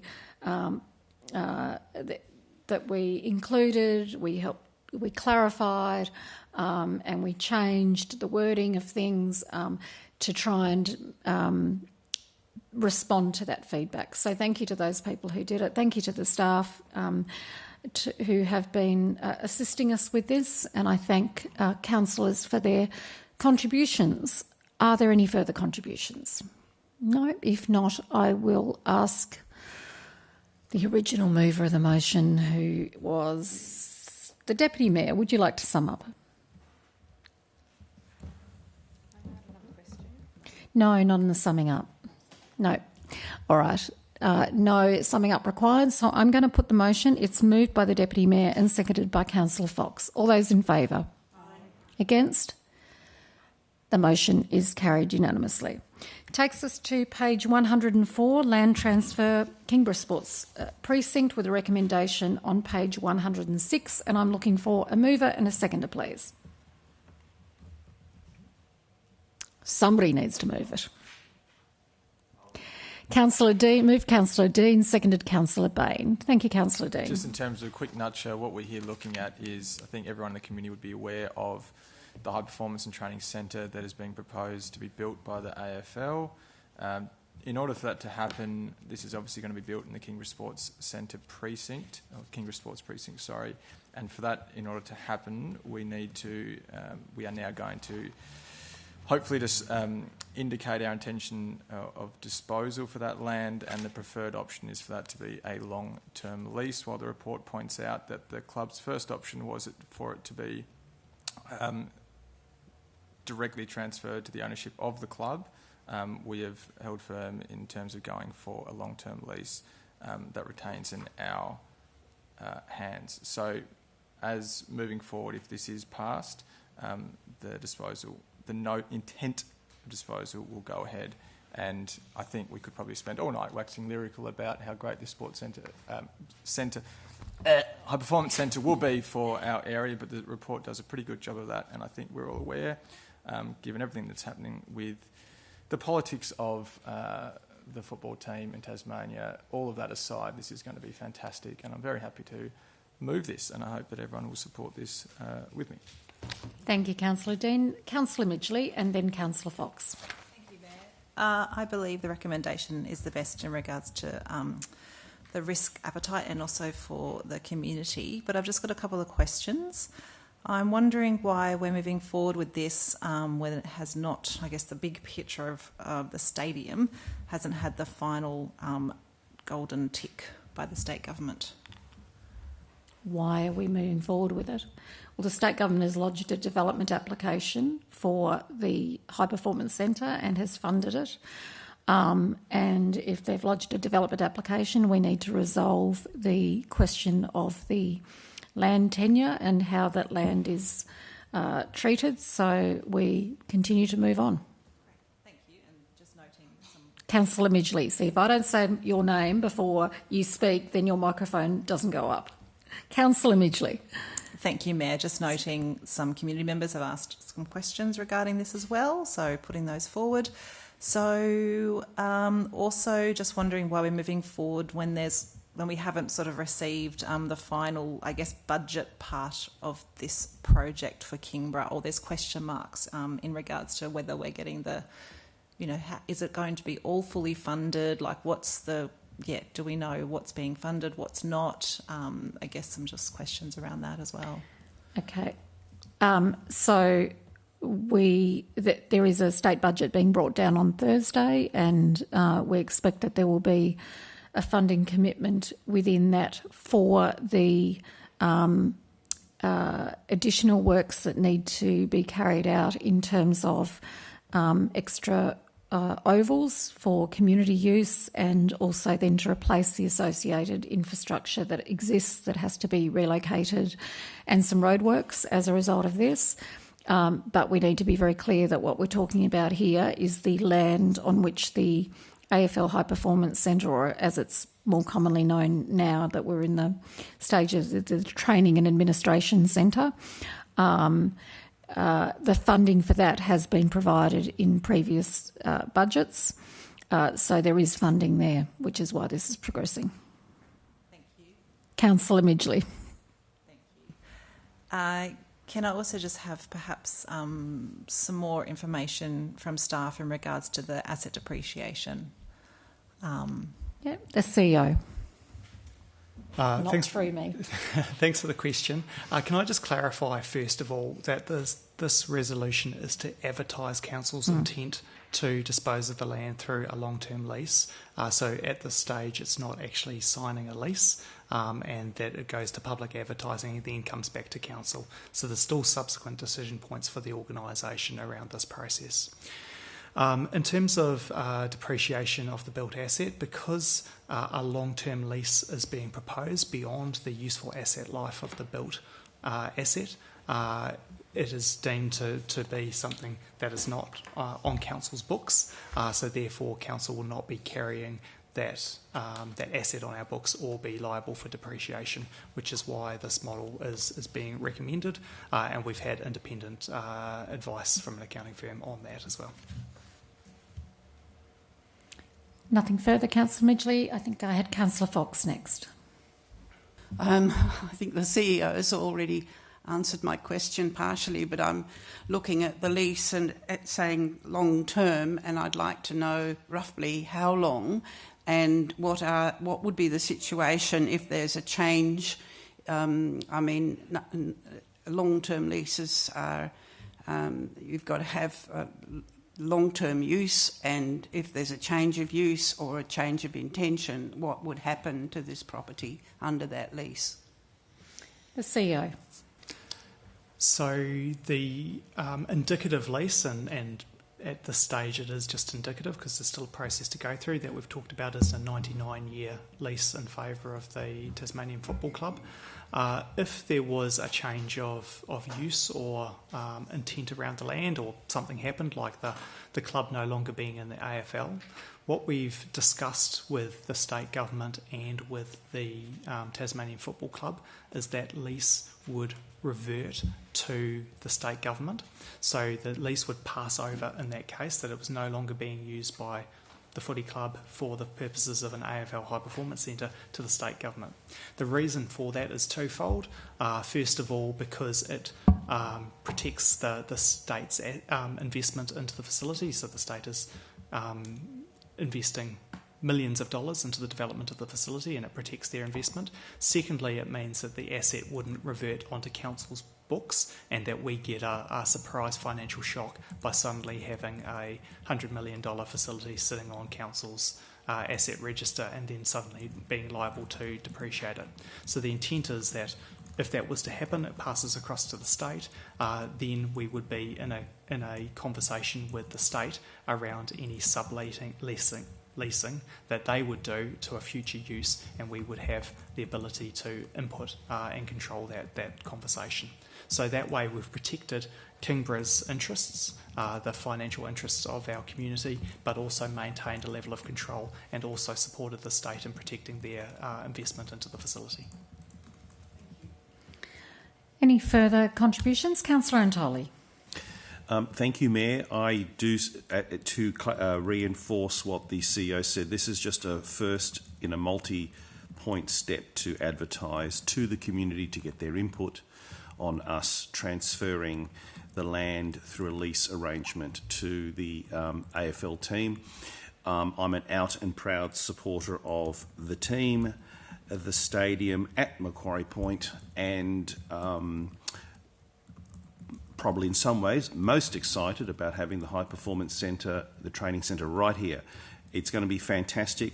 My personal hunch is that $55 million input that's mentioned in the report is underrated, and I think over time it'll definitely increase.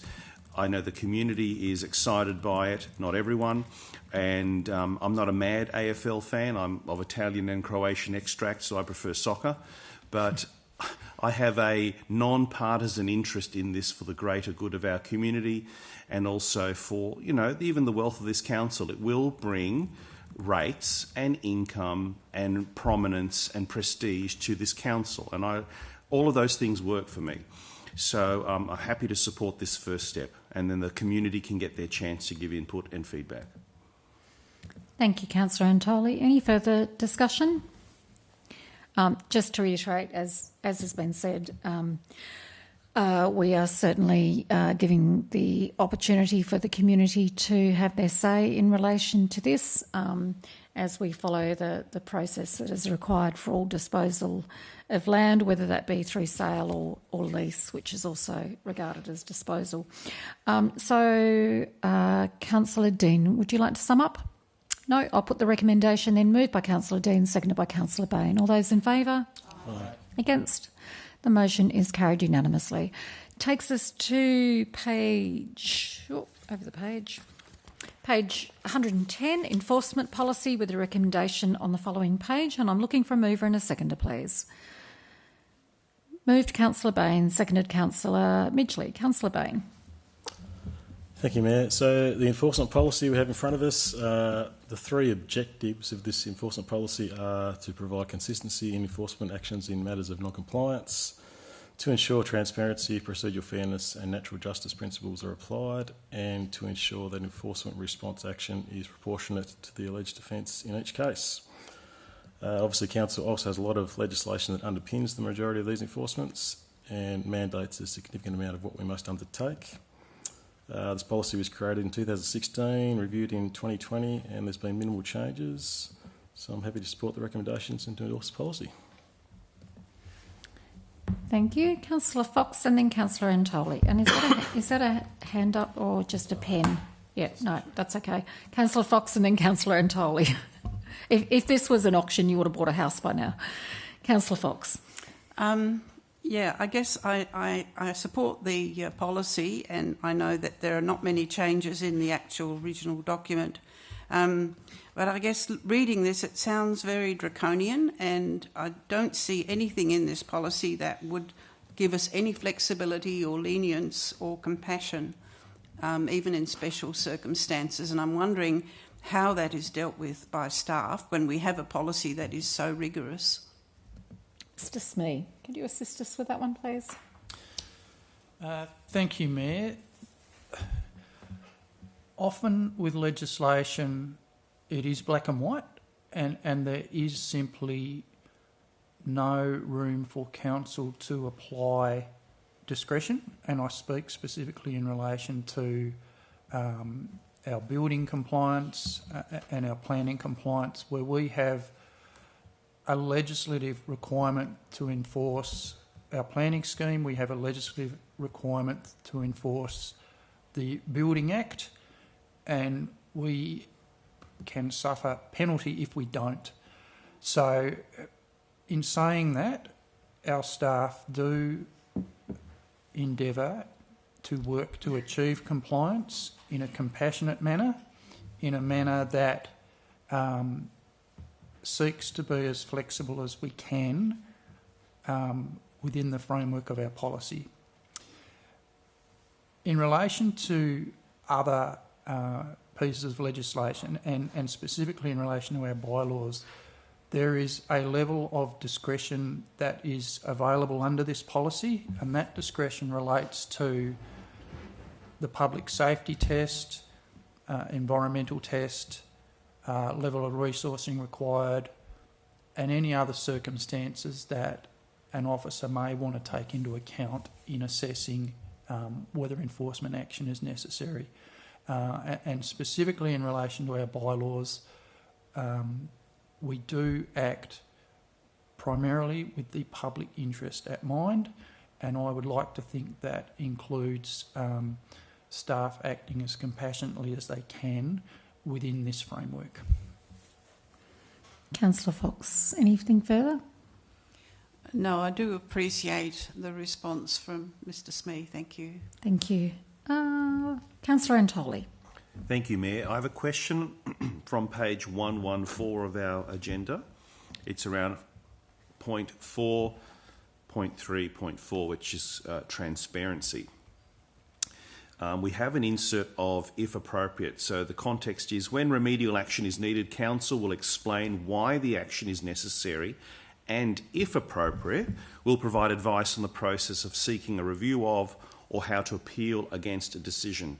So my question is, when is it not appropriate to provide someone with advice on how to seek a review or appeal against a decision? I asked that very question this afternoon. Mr. Smee.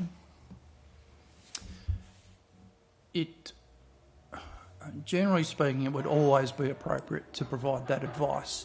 However, there are instances where there is simply not a recourse available, and that's where it wouldn't be appropriate, other than to say that there isn't an avenue for third-party appeal or recourse available to the particular situation.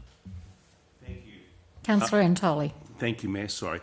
So from my point of view, the concern about putting if appropriate creates, in my opinion, the misperception of discretion on behalf of the council officer that it is arbitrary as to whether or not the ratepayer will get advice on what transparency or what transparent next steps they have. My view would be that in all cases that they would be given advice on what review or appeal process there is, and as you said, Mr. Smee, if not, that has to be clearly articulated, because basically you're informing them of their rights. And I just cannot see why we would have the word if appropriate. I just believe it should be permitted, not discretionary, that they know in every single circumstance what their rights are for appeal, whether it exists, the pathway exists or not. So what avenue do we have through you, Mayor, of changing that wording to probably better reflect that concept? Mr. Smee.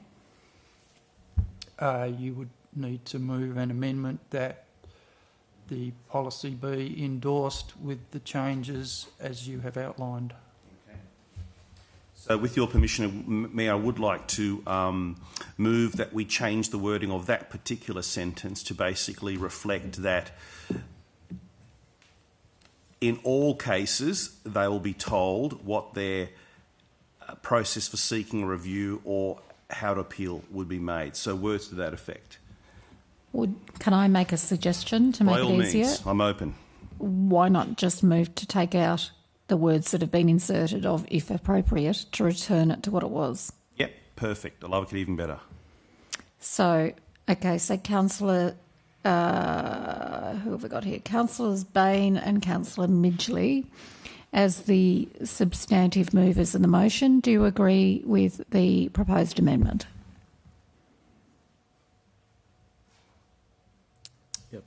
Councillor Bain, as the mover, you're in agreement. Councillor Midgley?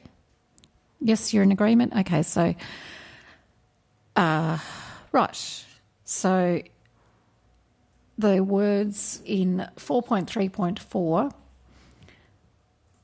on page 114 of the agenda, the words, if appropriate, that have been inserted on the tracked up version will be removed to return it to its previous version. If appropriate, that should say. Thank you. Okay, so that now becomes the substantive motion. Further contributions? No? Okay. Councillor Bain, did you want to sum up? Thank you. All right, I'm going to put the motion. It's moved by Councillor Bain. It's seconded by Councillor Midgley. All those in favour? Against? Motion is carried. Takes us now to Councillor Workshop Policy on page 126. Recommendation on the following page. Looking for a mover and a seconder, please. Moved. Anybody? Councillor Street, you want to move that? Yeah, Councillor Street. Go on, you can do it. Councillor Street, seconded Councillor Midgley. Councillor Street. Thank you, Mayor. There's frankly not a great deal to say about the Councillor Workshop Policy. There's just not. It's not because it's a bad policy. Just to clarify, it's not because it's a bad policy. I suppose the thing to say is that it suits its purpose very well. There are some changes. It's been updated. I'm starting to regret that I asked you to move it down. Thank you. You did force me into this. But look, it's an important part of Kingborough Council's governance framework that we do have workshops, and it's important that we have a policy in place to determine how they're to run. And I commend the motion to Council. Thank you. Perhaps I can provide some clarity and a contribution and just say there's only minor changes that have been done in this, just to update things like references to regulations that we operate under and changing terminology largely from the General Manager to the now title of CEO. Very little else has changed. I will note with some interest that I did go looking the other day when I saw this on here. I sought to have a look at other councils' workshop policies, and not many other councils actually have them, which I thought was interesting. Because I wanted to, so that they obviously might just have guidelines or whatever, but they don't have clear policies that are outlined and available on their website for the community to understand what a workshop is and how it operates. And I believe that's where we're ahead of the others in this. I know there is some misunderstanding by people in the community sometimes when they accuse us of making decisions behind closed doors, and they try to make council workshops sound like cloak and dagger kind of things. They're not. This very clearly shows the processes behind workshops and the fact that we do not make decisions and take votes at workshops, but it is more an informal way of being able to have a discussion around the table between ourselves and staff or third parties who are assisting us with various subjects. So hopefully in future people might realise that we are being very open and transparent in the conduct of our workshops, and we do have a framework that provides us with that guidance. Are there any further contributions? Councillor Antoli. Thank you, Mayor. Back up everything you've said, and there are plenty of people around this table who would not permit us to make decisions at workshops and would be very upset and vocal if we did. So just to confirm everything you said, I have a question around 4.1. Councillor workshops are informal meetings of councillors. I suppose my question is around culture. They are informal meetings in that I believe I'm trying to understand what does informal mean, because during the actual workshops I noticed that there's no it's not a discussion backwards and forwards free flow. We still have to work through the chair. That's reflected in the actual policy itself. So if you could maybe help even me understand the difference between what do we mean by informal. I have noticed that when I started, workshops were a bit more of a backwards and forwards discussion. Now they tend to be a bit more formal around we speak when we're called upon by the chair to speak. I'm not criticising, I'm just sort of trying to get some clarity about what is informal versus what I'm experiencing, that it tends to be actually more formal. Well, I think the big challenge that we have is with our new audio, and because we record workshops, and as we know, our new audio system does require the chair to call on a person to speak so that their microphone volume is lifted up. So it does require that to pick it up, because we do commit to recording workshops, which is, I think, an important part of keeping record of them. But Mr. Smee looks like he's going to assist. Thank you, Mayor. I guess in its simplest form, council meetings are regulated by the local government meeting procedures, which makes them very formal.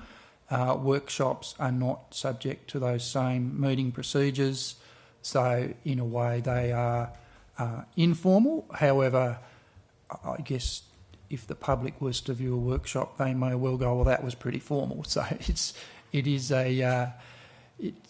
in the eye of the beholder, the level of formality, but when you compare it to a council meeting that is regulated by prescribed procedures, they are certainly less formal. Councillor Antoli. Thank you. That's all from me on that one. I'll be definitely voting in favour of the minor changes.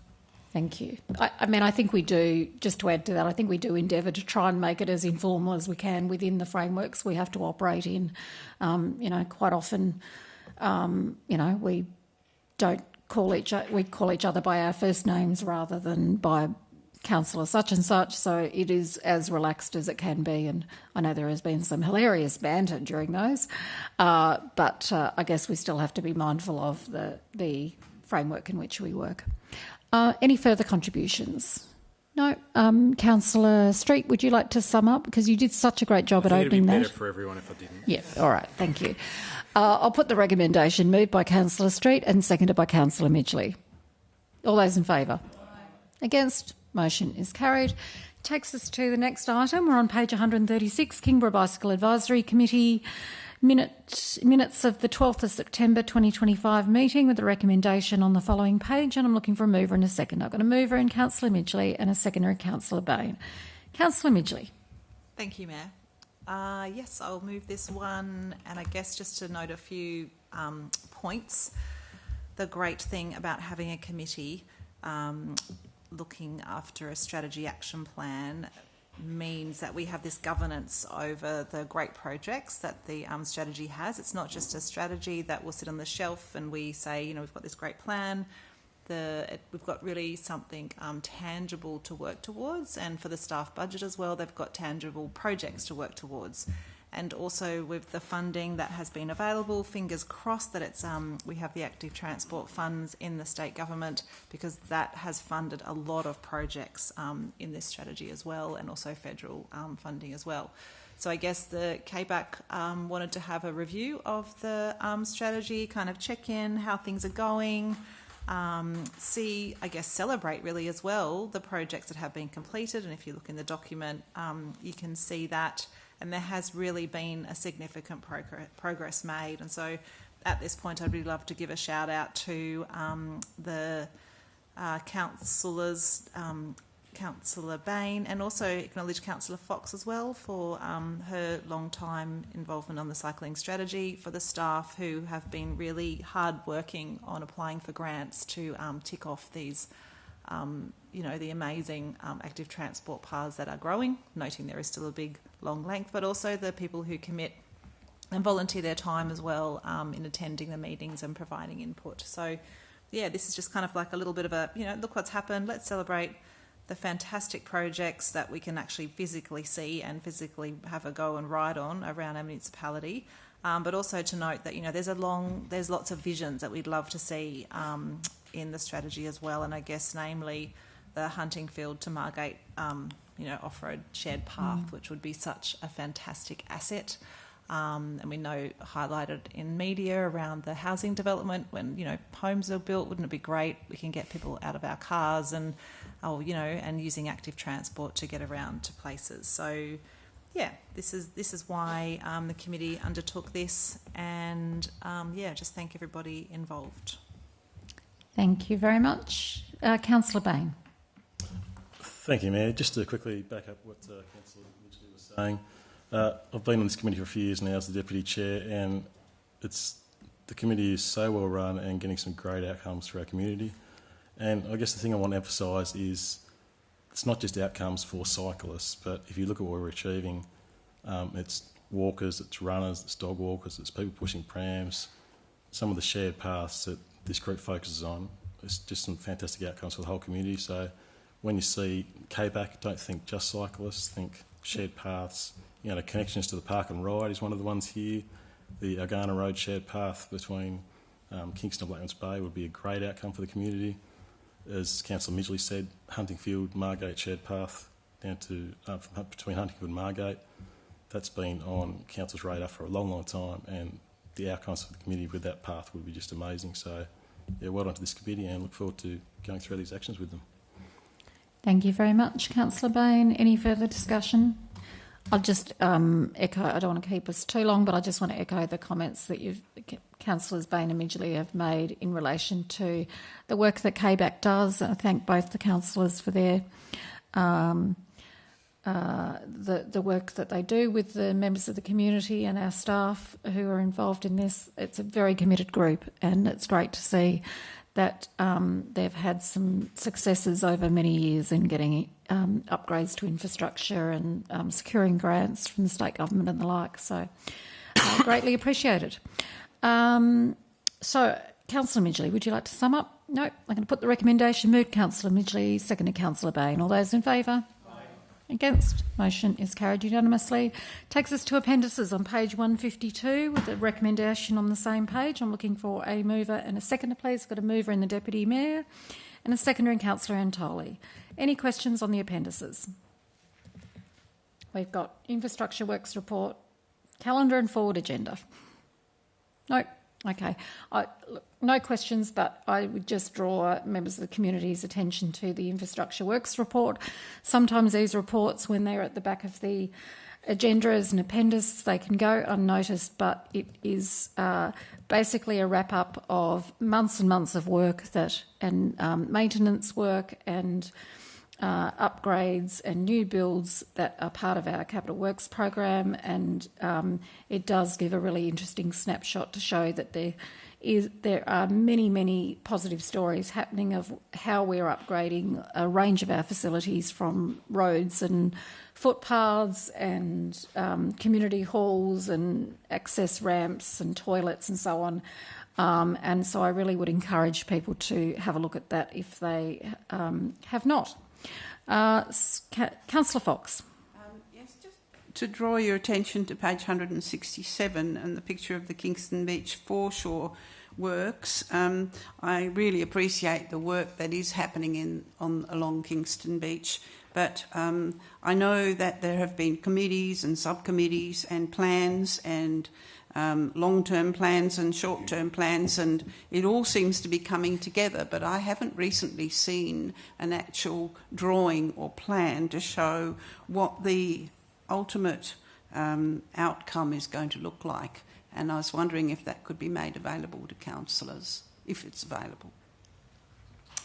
Mr Mackie, I know you've been waiting for a question all night and you're paying attention, so that's even better. I have been listening this time.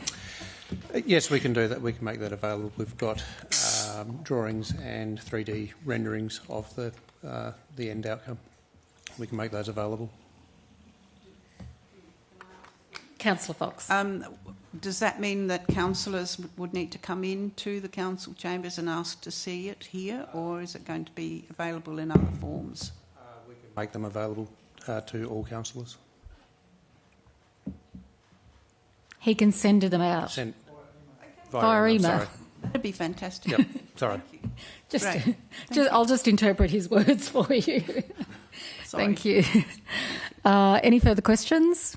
If not, I'm going to put the recommendation moved by Councillor Gladwright. Who seconded it? Sorry, I didn't write it down. Which lovely person put up their hand? Councillor Antoli seconded it. Thank you. All those in favour? Aye.